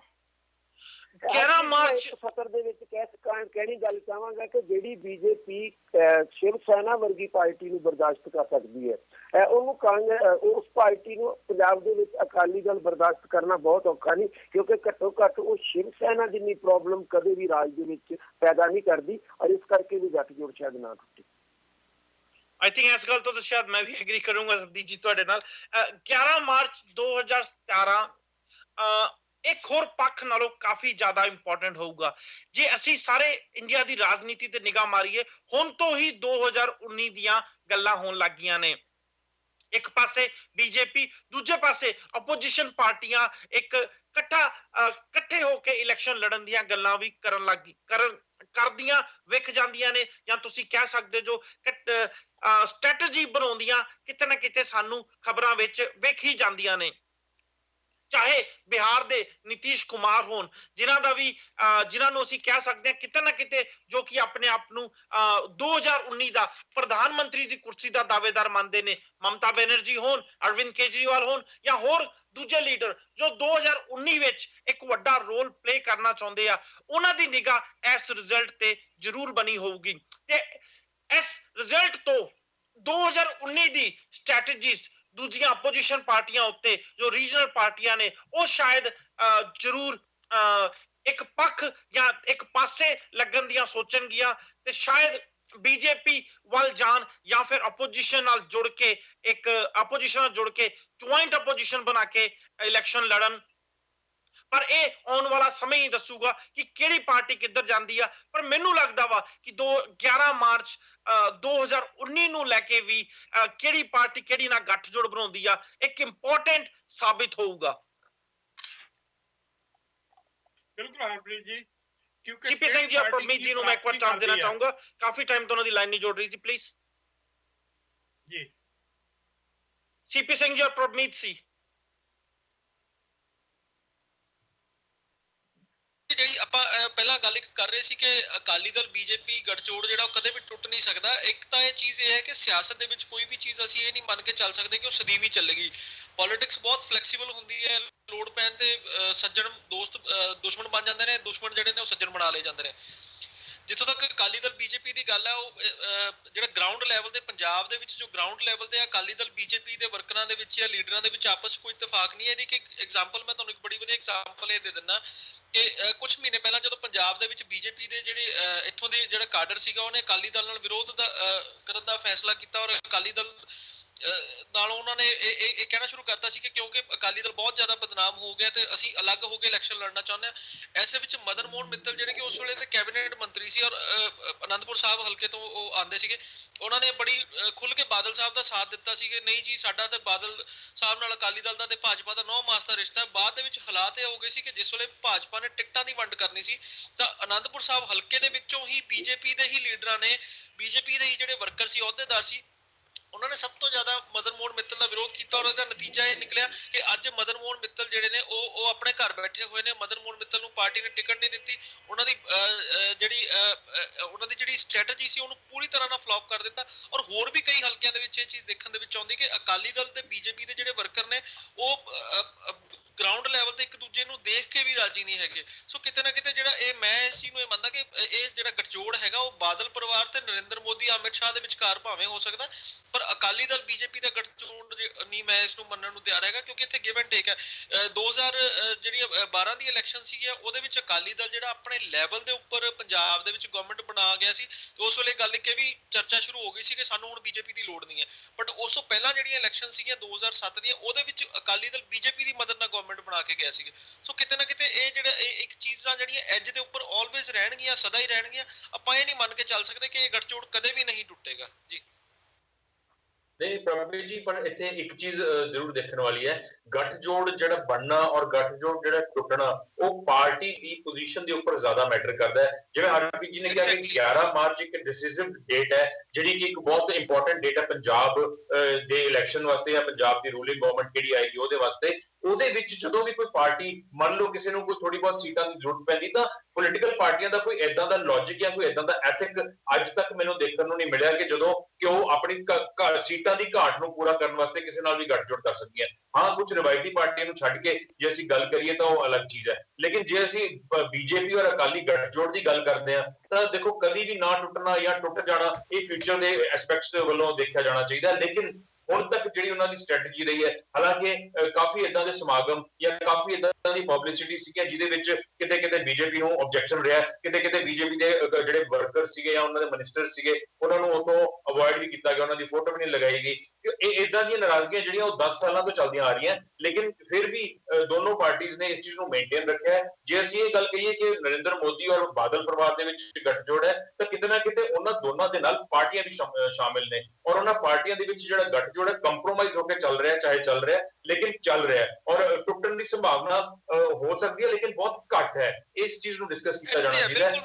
ਤੁਸੀਂ ਕਹਿ ਰਹੇ ਹੋ ਕਿ 11 ਮਾਰਚ ਜਿਹੜੀ ਬਹੁਤ ਇੱਕ ਇੰਪੋਰਟੈਂਟ ਡੇਟ ਹੈ, ਬਿਲਕੁਲ ਸਹੀ ਗੱਲ ਹੈ। ਉਹ ਇਸ ਕਰਕੇ ਵੀ ਇੰਪੋਰਟੈਂਟ ਹੈ ਕਿ ਇਹਨਾਂ ਦੋਨਾਂ ਰਵਾਇਤੀ ਪਾਰਟੀਆਂ ਤੋਂ ਇਲਾਵਾ ਜਿਹੜੀ ਤੀਜੀ ਧਿਰ ਪੰਜਾਬ ਨੂੰ, ਤੀਜਾ ਆਪਸ਼ਨ ਪੰਜਾਬ ਨੂੰ ਮਿਲਣ ਦੀ ਉਮੀਦ ਕੀਤੀ ਜਾ ਰਹੀ ਹੈ, ਉਸ ਕਰਕੇ ਜਿਹੜੇ ਲੋਕ ਵੀ ਹੈ ਉਹ ਬਹੁਤ ਜ਼ਿਆਦਾ ਉਸ ਡੇਟ ਨੂੰ ਐਂਕਸ਼ੀਅਸ ਔਰ ਵੇਟ ਕਰ ਰਹੇ ਨੇ ਉਸ ਚੀਜ਼ ਦੀ ਕਿ 12 ਜਾਂ 1 ਵਜੇ ਤੱਕ ਜਿਹੜਾ ਡਿਸੀਜਨ ਆਵੇ ਔਰ ਕਿਸ ਦੀ ਸਰਕਾਰ ਬਣਦੀ ਹੈ ਇਹ ਪਬਲਿਕਲੀ ਕਲੀਅਰ ਹੋ ਜਾਏ। ਸੋ ਦੇਖਣ ਵਾਲੀ ਗੱਲ ਹੋਏਗੀ, 11 ਮਾਰਚ ਨੂੰ ਬੜਾ ਇਤਿਹਾਸਿਕ ਦਿਨ ਹੋਏਗਾ ਪੰਜਾਬ ਵਾਸਤੇ ਔਰ ਵੇਟ ਸਭ ਨੂੰ ਹੈ। ਔਰ ਈਵਨ ਕਿ ਜਿਹੜੇ ਫੋਰਨ ਦੇ ਵਿੱਚ ਵੀ ਸਾਡੇ ਆਡੀਅנס ਪੰਜਾਬ ਨਾਲ ਰਿਲੇਟਡ ਬੈਠੇ ਨੇ ਉਹ ਵੀ ਇਸ ਚੀਜ਼ ਨੂੰ ਬੜੇ ਉਤਸੁਕਤਾ ਨਾਲ ਉਡੀਕ ਕਰ ਰਹੇ ਹੋਣਗੇ ਔਰ ਸ਼ਾਇਦ ਪੰਜਾਬ ਦੀ ਹਿਸਟਰੀ ਦੇ ਵਿੱਚ ਵੀ ਇਸ ਵਾਰ ਦੀ ਜਿਹੜੀ ਇਲੈਕਸ਼ਨ ਹੈ ਉਹ ਬੜੀ ਇਤਿਹਾਸਿਕ ਹੋ ਕੇ ਨਿਬੜੇ। ਮੈਂ ਇੱਕ ਪੈਨਲਿਸਟ ਸਾਹਮਣੇ ਮੈਂ ਇੱਕ ਵਾਰੀ ਸਬਦੀਸ਼ ਜੀ, ਮੈਂ ਪੈਨਲਿਸਟ ਨੂੰ ਇੱਕ ਵਾਰੀ ਬੇਨਤੀ ਜ਼ਰੂਰ ਕਰਨੀ ਚਾਹੂੰਗਾ ਕਿ ਮੇਰੇ ਸਵਾਲ ਦਾ ਜਵਾਬ ਜ਼ਰੂਰ ਦਿਆ ਕਰੋ। ਜੇ ਤੁਸੀਂ ਮੇਰੇ ਸਵਾਲ ਨੂੰ ਟੱਚ ਵੀ ਨਹੀਂ ਕਰਦੇ, ਦੂਜੀਆਂ ਗੱਲਾਂ ਕਰਕੇ ਚਲੇ ਜਾਂਦੇ, ਜੋ ਕਿਤੇ ਨਾ ਕਿਤੇ ਜੋ ਮੈਂ ਸਵਾਲ ਕੀਤਾ ਹੁੰਦਾ ਵਾ ਉਹਦਾ ਜਵਾਬ ਦਰਸ਼ਕਾਂ ਤੱਕ ਨਹੀਂ ਪਹੁੰਚਦਾ। ਪਲੀਜ਼ ਜੇ ਤੁਸੀਂ ਕੋਈ ਹੋਰ ਮੁੱਦੇ ਤੇ ਜੋ ਤੁਹਾਡੇ ਤੋਂ ਪਹਿਲਾਂ ਸਵਾਲ ਕੀਤੇ ਗਏ ਉੱਤੇ ਗੱਲ ਕਰਨੀ ਆ ਉਹ ਜ਼ਰੂਰ ਕਰ ਸਕਦੇ ਜੋ, ਪਰ ਜੋ ਸਵਾਲ ਤੁਹਾਨੂੰ ਪੁੱਛਿਆ ਗਿਆ ਉਹਦਾ ਜ਼ਰੂਰ ਜਵਾਬ ਦਿਆ ਕਰੋ। ਪਲੀਜ਼ ਗੋ ਹੈਡ ਸਬਦੀਸ਼ ਜੀ। ਹਰਪ੍ਰੀਤ ਜੀ, ਮੈਂ ਇਹ ਕਹਿਣ ਦਾ ਯਤਨ ਕਰ ਰਿਹਾ, ਜਦੋਂ ਅਸੀਂ ਕਹਿ ਰਹੇ ਕਿ 11 ਤਰੀਕ ਦੇ ਰਿਜ਼ਲਟ ਨਾਲ ਇਹ ਗੱਠਜੋੜ ਨਹੀਂ ਟੁੱਟੇਗਾ, ਇਹਦਾ ਇਹ ਅਰਥ ਬਿਲਕੁਲ ਨਹੀਂ ਹੈ ਕਿ ਕਦੇ ਨਹੀਂ ਟੁੱਟੇਗਾ, ਕਿਉਂਕਿ 11 ਤਰੀਕ ਤੱਕ ਜੋ ਹਾਲਾਤ ਨੇ ਉਹ ਇਸ ਕਿਸਮ ਦੇ ਨਹੀਂ ਬਣਨ ਜਾ ਰਹੇ ਕਿ ਭਾਰਤੀ ਜਨਤਾ ਪਾਰਟੀ ਤੇ ਅਕਾਲੀ ਦਲ ਦਾ ਗੱਠਜੋੜ ਟੁੱਟੇਗਾ। ਪਰ ਅਗਲੇ 3 ਸਾਲਾਂ 'ਚ, ਅਗਲੇ 5 ਸਾਲਾਂ 'ਚ, ਅਗਲੇ 6 ਮਹੀਨਿਆਂ 'ਚ ਲੋਕ ਸਭਾ ਦੀਆਂ ਜਾਂ ਚੋਣਾਂ ਤੱਕ ਕੀ ਵਾਪਰੇਗਾ, ਹੋ ਸਕਦਾ ਕਿਸੇ ਖਾਸ ਪੋਜੀਸ਼ਨ ਟੁੱਟ ਜਾਵੇ। ਅਸੀਂ ਜਦੋਂ ਐਨਾਲਾਈਜ਼ ਕਰਨ ਬੈਠੇ ਹਾਂ ਤਾਂ ਅਸੀਂ ਕੋਈ ਇਸ ਕਿਸਮ ਦੀ ਕਲਪਨਾ ਕਰਕੇ ਐਨਾਲਾਈਜ਼ ਨਹੀਂ ਕਰ ਰਹੇ ਕਿ ਭਵਿੱਖ 'ਚ ਕੀ ਹੋਣ ਜਾ ਰਿਹਾ। ਅੱਜ ਜੋ ਵਾਪਰ ਰਿਹਾ ਵਾ, ਜੋ ਸਾਡੇ ਸਾਹਮਣੇ ਤਸਵੀਰ ਆ, ਉਹਦੇ ਵਿੱਚ ਦੋਨੋਂ ਪਾਰਟੀਆਂ ਕਿਵੇਂ ਬਿਹੇਵ ਕਰਦੀਆਂ ਨੇ ਉਸ ਪ੍ਰਸੰਗ ਦੇ ਵਿੱਚ ਅਸੀਂ ਗੱਲ ਕਰ ਸਕਦੇ ਹਾਂ। ਜਿਵੇਂ ਮੈਂ ਇਹ ਕਹਿੰਦਾ ਕਿ ਜਿਹੜੀ ਭਾਰਤੀ ਜਨਤਾ ਪਾਰਟੀ ਸ਼ਿਵ ਸੈਨਾ ਨੂੰ ਬਰਦਾਸ਼ਤ ਕਰ ਸਕਦੀ ਹੈ, ਜਿਹੜੀ ਕਈ ਮੁੱਦਿਆਂ ਦੇ ਉੱਤੇ ਉਹਨਾਂ ਦੇ ਖਿਲਾਫ ਹੈ, ਪਰ ਇੱਕ ਨੁਕਤੇ ਦੇ ਉੱਤੇ ਉਹਨਾਂ ਦੇ ਨਾਲ ਸਾਂਝ ਰੱਖਦੀ ਹੈ ਕਿ ਹਿੰਦੂਤਵ ਦੀ ਰਾਜਨੀਤੀ ਉਹਨਾਂ ਦੀ ਸੇਮ ਹੈ, ਇਸ ਕਰਕੇ ਉਹਨੂੰ ਸਭ ਕੁਝ ਇਹਦਾ ਬਰਦਾਸ਼ਤ ਕਰਦੀ ਹੈ। ਪੰਜਾਬ ਦੇ ਵਿੱਚ ਹਿੰਦੂਤਵ ਦੀ ਰਾਜਨੀਤੀ ਦੇ ਵਿੱਚ ਸ਼ਾਇਦ ਅਕਾਲੀ ਦਲ ਉਹਨਾਂ ਦੇ ਕਰੀਬੀ ਨਹੀਂ ਬਣਦਾ, ਪਰ ਸੱਤਾ ਦੇ ਸੰਘਰਸ਼ ਦੇ ਵਿੱਚ ਹਰ ਪੱਖੋਂ ਉਹਨਾਂ ਨੂੰ ਸਪੋਰਟ ਕਰਦਾ, ਇਸ ਕਰਕੇ ਇੱਥੇ ਉਹ ਸੱਤਾ ਦੇ ਸੰਘਰਸ਼ ਲਈ ਉਹਦੇ ਨਾਲ ਨੇ। ਅਸੀਂ ਇਹ ਨਹੀਂ ਕਹਿ ਸਕਦੇ ਕਿ ਉਹਨਾਂ ਦਾ ਕੋਈ ਆਈਡੀਓਲੋਜੀਕਲ ਬੇਸ ਸਾਂਝਾ ਵਾ, ਉਹਨਾਂ ਦੀ ਕੋਈ ਜਿਹੜੀ ਹੈਗੀ ਆਸਥਾ ਦੀ ਸਾਂਝ ਆ ਧਾਰਮਿਕ ਪੱਧਰ ਦੇ ਉੱਤੇ, ਜਿਵੇਂ ਬੀਜੇਪੀ ਜਿਸ ਦਿਸ਼ਾ ਦੇ ਵਿੱਚ ਜਾਂਦੀ ਹੈ ਜਾਂ ਪੰਥਕ ਹੋਣ ਦਾ ਦਾਅਵਾ ਜਿਵੇਂ ਅਕਾਲੀ ਦਲ ਕਰਦਾ, ਵੱਖੋ ਵੱਖਰੀਆਂ ਸੁਰਾਂ ਦੇ ਬਾਵਜੂਦ ਇੱਕ ਪਾਸੇ ਸੱਤਾ ਦੀ ਸਾਂਝ ਕਰਕੇ ਗੱਠਜੋੜ ਨਹੀਂ ਟੁੱਟ ਰਿਹਾ, ਦੂਜੇ ਪਾਸੇ ਹਿੰਦੂਤਵ ਦੀ ਸਾਂਝ ਕਰਕੇ ਗੱਠਜੋੜ ਸ਼ਿਵ ਸੈਨਾ ਨਾਲੋਂ ਨਹੀਂ ਟੁੱਟ ਰਿਹਾ, ਔਰ ਬੀਜੇਪੀ ਦੋਨਾਂ ਨਾਲ ਤਾਲਮੇਲ ਬਣਾਉਣ 'ਚ ਸਫਲ ਹੈ। ਇਸ ਪੱਖੋਂ ਅਸੀਂ ਕਹਿ ਸਕਦੇ ਬੀਜੇਪੀ ਦੀ ਲੀਡਰਸ਼ਿਪ ਆਪਣੀ ਸਿਆਸਤ ਦੇ ਵਿੱਚ ਖਾਸ ਕਰਕੇ ਸੱਤਾ ਦੀ ਸਿਆਸਤ ਦੇ ਵਿੱਚ ਕਾਫੀ ਮਹਾਰਤ ਹਾਸਲ ਕਰ ਚੁੱਕੀ ਪਾਰਟੀ ਹੈ। ਆਈ ਥਿੰਕ ਸ਼ਾਇਦ ਸਵਦੀਸ਼ ਜੀ ਦੀ ਗੱਲ ਨਾਲ ਮੈਂ ਤੇ ਮੇਰੇ ਨਾਲ ਦੂਜੇ ਪੈਨਲਿਸਟ ਵੀ ਐਗਰੀ ਹੋਣਗੇ। 11 ਮਾਰਚ ਨੂੰ ਕੀ ਰਿਜ਼ਲਟ ਆਉਂਦਾ ਇੱਥੇ ਸ਼ਾਇਦ ਸਾਨੂੰ 11 ਮਾਰਚ ਨੂੰ ਪਤਾ ਚੱਲੂਗਾ। ਸਮਾਂ ਇਜਾਜ਼ਤ ਦੇ ਦਿੰਦਾ ਕਿ ਇਸ ਗੱਲਬਾਤ ਨੂੰ ਅੱਗੇ ਵਧਾਈਏ, ਪਰ ਅਖੀਰ ਚ ਦਰਸ਼ਕਾਂ ਨੂੰ ਇੱਕ ਵਾਰ ਫਿਰ ਤੋਂ ਚੇਤਾ ਦਿਵਾਉਣਾ ਚਾਹੁੰਦਾ 10 ਮਾਰਚ ਦੀ ਰਾਤ ਨੂੰ ਲਗਭਗ 7 ਵਜੇ ਦੇ ਕੋਲ ਜਾਂ ਟੋਰਾਂਟੋ ਟਾਈਮ ਦੇ ਹਿਸਾਬ ਨਾਲ 9 ਵਜੇ ਦੇ ਕੋਲ ਅਸੀਂ ਪੰਜਾਬ ਰਿਜ਼ਲਟਸ ਦਾ ਲਾਈਵ ਬ੍ਰੌਡਕਾਸਟ ਸ਼ੁਰੂ ਕਰ ਦਾਂਗੇ। ਜਿੱਦਾਂ ਕਿ ਮੈਂ ਪਹਿਲਾਂ ਹੀ ਤੁਹਾਨੂੰ ਦੱਸ ਚੁੱਕਿਆ ਵਾਂ, ਸਾਡੇ ਰਿਪੋਰਟਰਸ ਹਰ ਕਾਊਂਟਿੰਗ ਸਟੇਸ਼ਨ ਦੇ ਬਾਹਰ ਮੌਜੂਦ ਹੋਣਗੇ ਤੇ ਸਭ ਤੋਂ ਪਹਿਲਾਂ ਸਾਡੀ ਕੋਸ਼ਿਸ਼ ਹੋਊਗੀ ਤੁਹਾਡੇ ਤੱਕ ਸਹੀ ਅਤੇ ਸਭ ਤੋਂ ਪਹਿਲਾਂ ਪੰਜਾਬ ਦੇ ਰਿਜ਼ਲਟ ਕੀ ਰੁਝਾਨ ਚੱਲ ਰਿਹਾ, ਕਿਹੜੇ ਹਲਕੇ 'ਚ ਕਿਹੜੀ ਪਾਰਟੀ ਅੱਗੇ ਚੱਲ ਰਹੀ ਆ, ਕਿੰਨੀਆਂ ਵੋਟਾਂ ਤੋਂ ਕਿਹੜਾ ਕੈਂਡੀਡੇਟ ਦੂਜੇ ਕੈਂਡੀਡੇਟ ਨੂੰ ਲੀਡ ਤੇ ਚੱਲ ਰਿਹਾ, ਉਹ ਸਾਰੀ ਇਨਫੋਰਮੇਸ਼ਨ ਤੁਹਾਡੇ ਨਾਲ ਅਸੀਂ ਸਾਂਝੇ ਕਰਦੇ ਰਵਾਂਗੇ। 10 ਮਾਰਚ ਨੂੰ ਅਮਰੀਕਾ ਕੈਨੇਡਾ 'ਚ ਸਾਨੂੰ ਕੈਨੇਡਾ ਅਮਰੀਕਾ ਵੇਖਣ ਵਾਲੇ ਦਰਸ਼ਕ 10 ਮਾਰਚ ਨੂੰ ਚੱਕ ਦੇ ਟੀਵੀ ਟਿਊਨ ਕਰਨਾ ਨਾ ਭੁੱਲਣਾ। ਜੇ ਤੁਸੀਂ ਅਮਰੀਕਾ ਕੈਨੇਡਾ ਤੋਂ ਬਾਹਰ ਸਾਨੂੰ ਦੇਖ ਰਹੇ ਜੋ, ਤੁਸੀਂ ਪਲੀਜ਼ ਮਾਫੀ ਚਾਹੂੰਗਾ ਪਰ ਆਪਣੇ ਟਾਈਮ ਜ਼ੋਨ ਦੇ ਹਿਸਾਬ ਨਾਲ ਜਰੂਰ ਐਡਜਸਟ ਕਰ ਲਿਓ। ਟਾਈਮਿੰਗ ਈਸਟਰਨ ਟਾਈਮ ਦੇ ਹਿਸਾਬ ਨਾਲ 9 ਵਜੇ ਅਸੀਂ ਲਾਈਵ ਰਿਜ਼ਲਟ ਦੀ ਬ੍ਰੌਡਕਾਸਟ ਚਾਲੂ ਕਰਾਂਗੇ। ਮਾਊਂਟਨ ਸਟੈਂਡਰਡ ਟਾਈਮ ਦੇ ਹਿਸਾਬ ਨਾਲ 7 ਵਜੇ, ਪੈਸੀਫਿਕ ਸਟੈਂਡਰਡ ਟਾਈਮ ਦੇ ਹਿਸਾਬ ਨਾਲ ਲਗਭਗ 6 ਵਜੇ। ਲਗਭਗ ਸਾਰੀ ਰਾਤ ਜਦੋਂ ਤੱਕ ਰਿਜ਼ਲਟ ਕਲੀਅਰ ਨਹੀਂ ਹੋ ਜਾਂਦੇ ਸਾਡੀ ਇਹ ਲਾਈਵ ਬ੍ਰੌਡਕਾਸਟ ਚੱਲਦੀ ਰਹੂਗੀ। ਫੋਨ ਕਾਲਸ ਵੀ ਰਵਾਂਗੇ, ਜੇ ਕੋਈ ਤੁਹਾਡੀ ਖਾਸ ਕੋਈ ਸਵਾਲ ਹੋਣਗੇ ਕੋਸ਼ਿਸ਼ ਕਰਾਂਗੇ ਉਹਨਾਂ ਦੇ ਜਵਾਬ ਵੀ ਤੁਹਾਨੂੰ ਜ਼ਰੂਰ ਦਈਏ। ਦੇ ਨਾਲ ਹੀ ਸਾਨੂੰ ਸਭ ਨੂੰ ਦਿਓ ਇਜਾਜ਼ਤ, ਅਸੀਂ ਮਿਲਦੇ ਹਾਂ ਤੁਹਾਡੇ ਤੋਂ ਇੱਕ ਵਾਰ ਇੱਕ ਲੈਂਦੇ ਛੋਟੀ ਜਿਹੀ ਬ੍ਰੇਕ ਤੋਂ ਬਾਅਦ ਫਿਰ ਹਾਜ਼ਰ ਹੁੰਦੇ ਹਾਂ।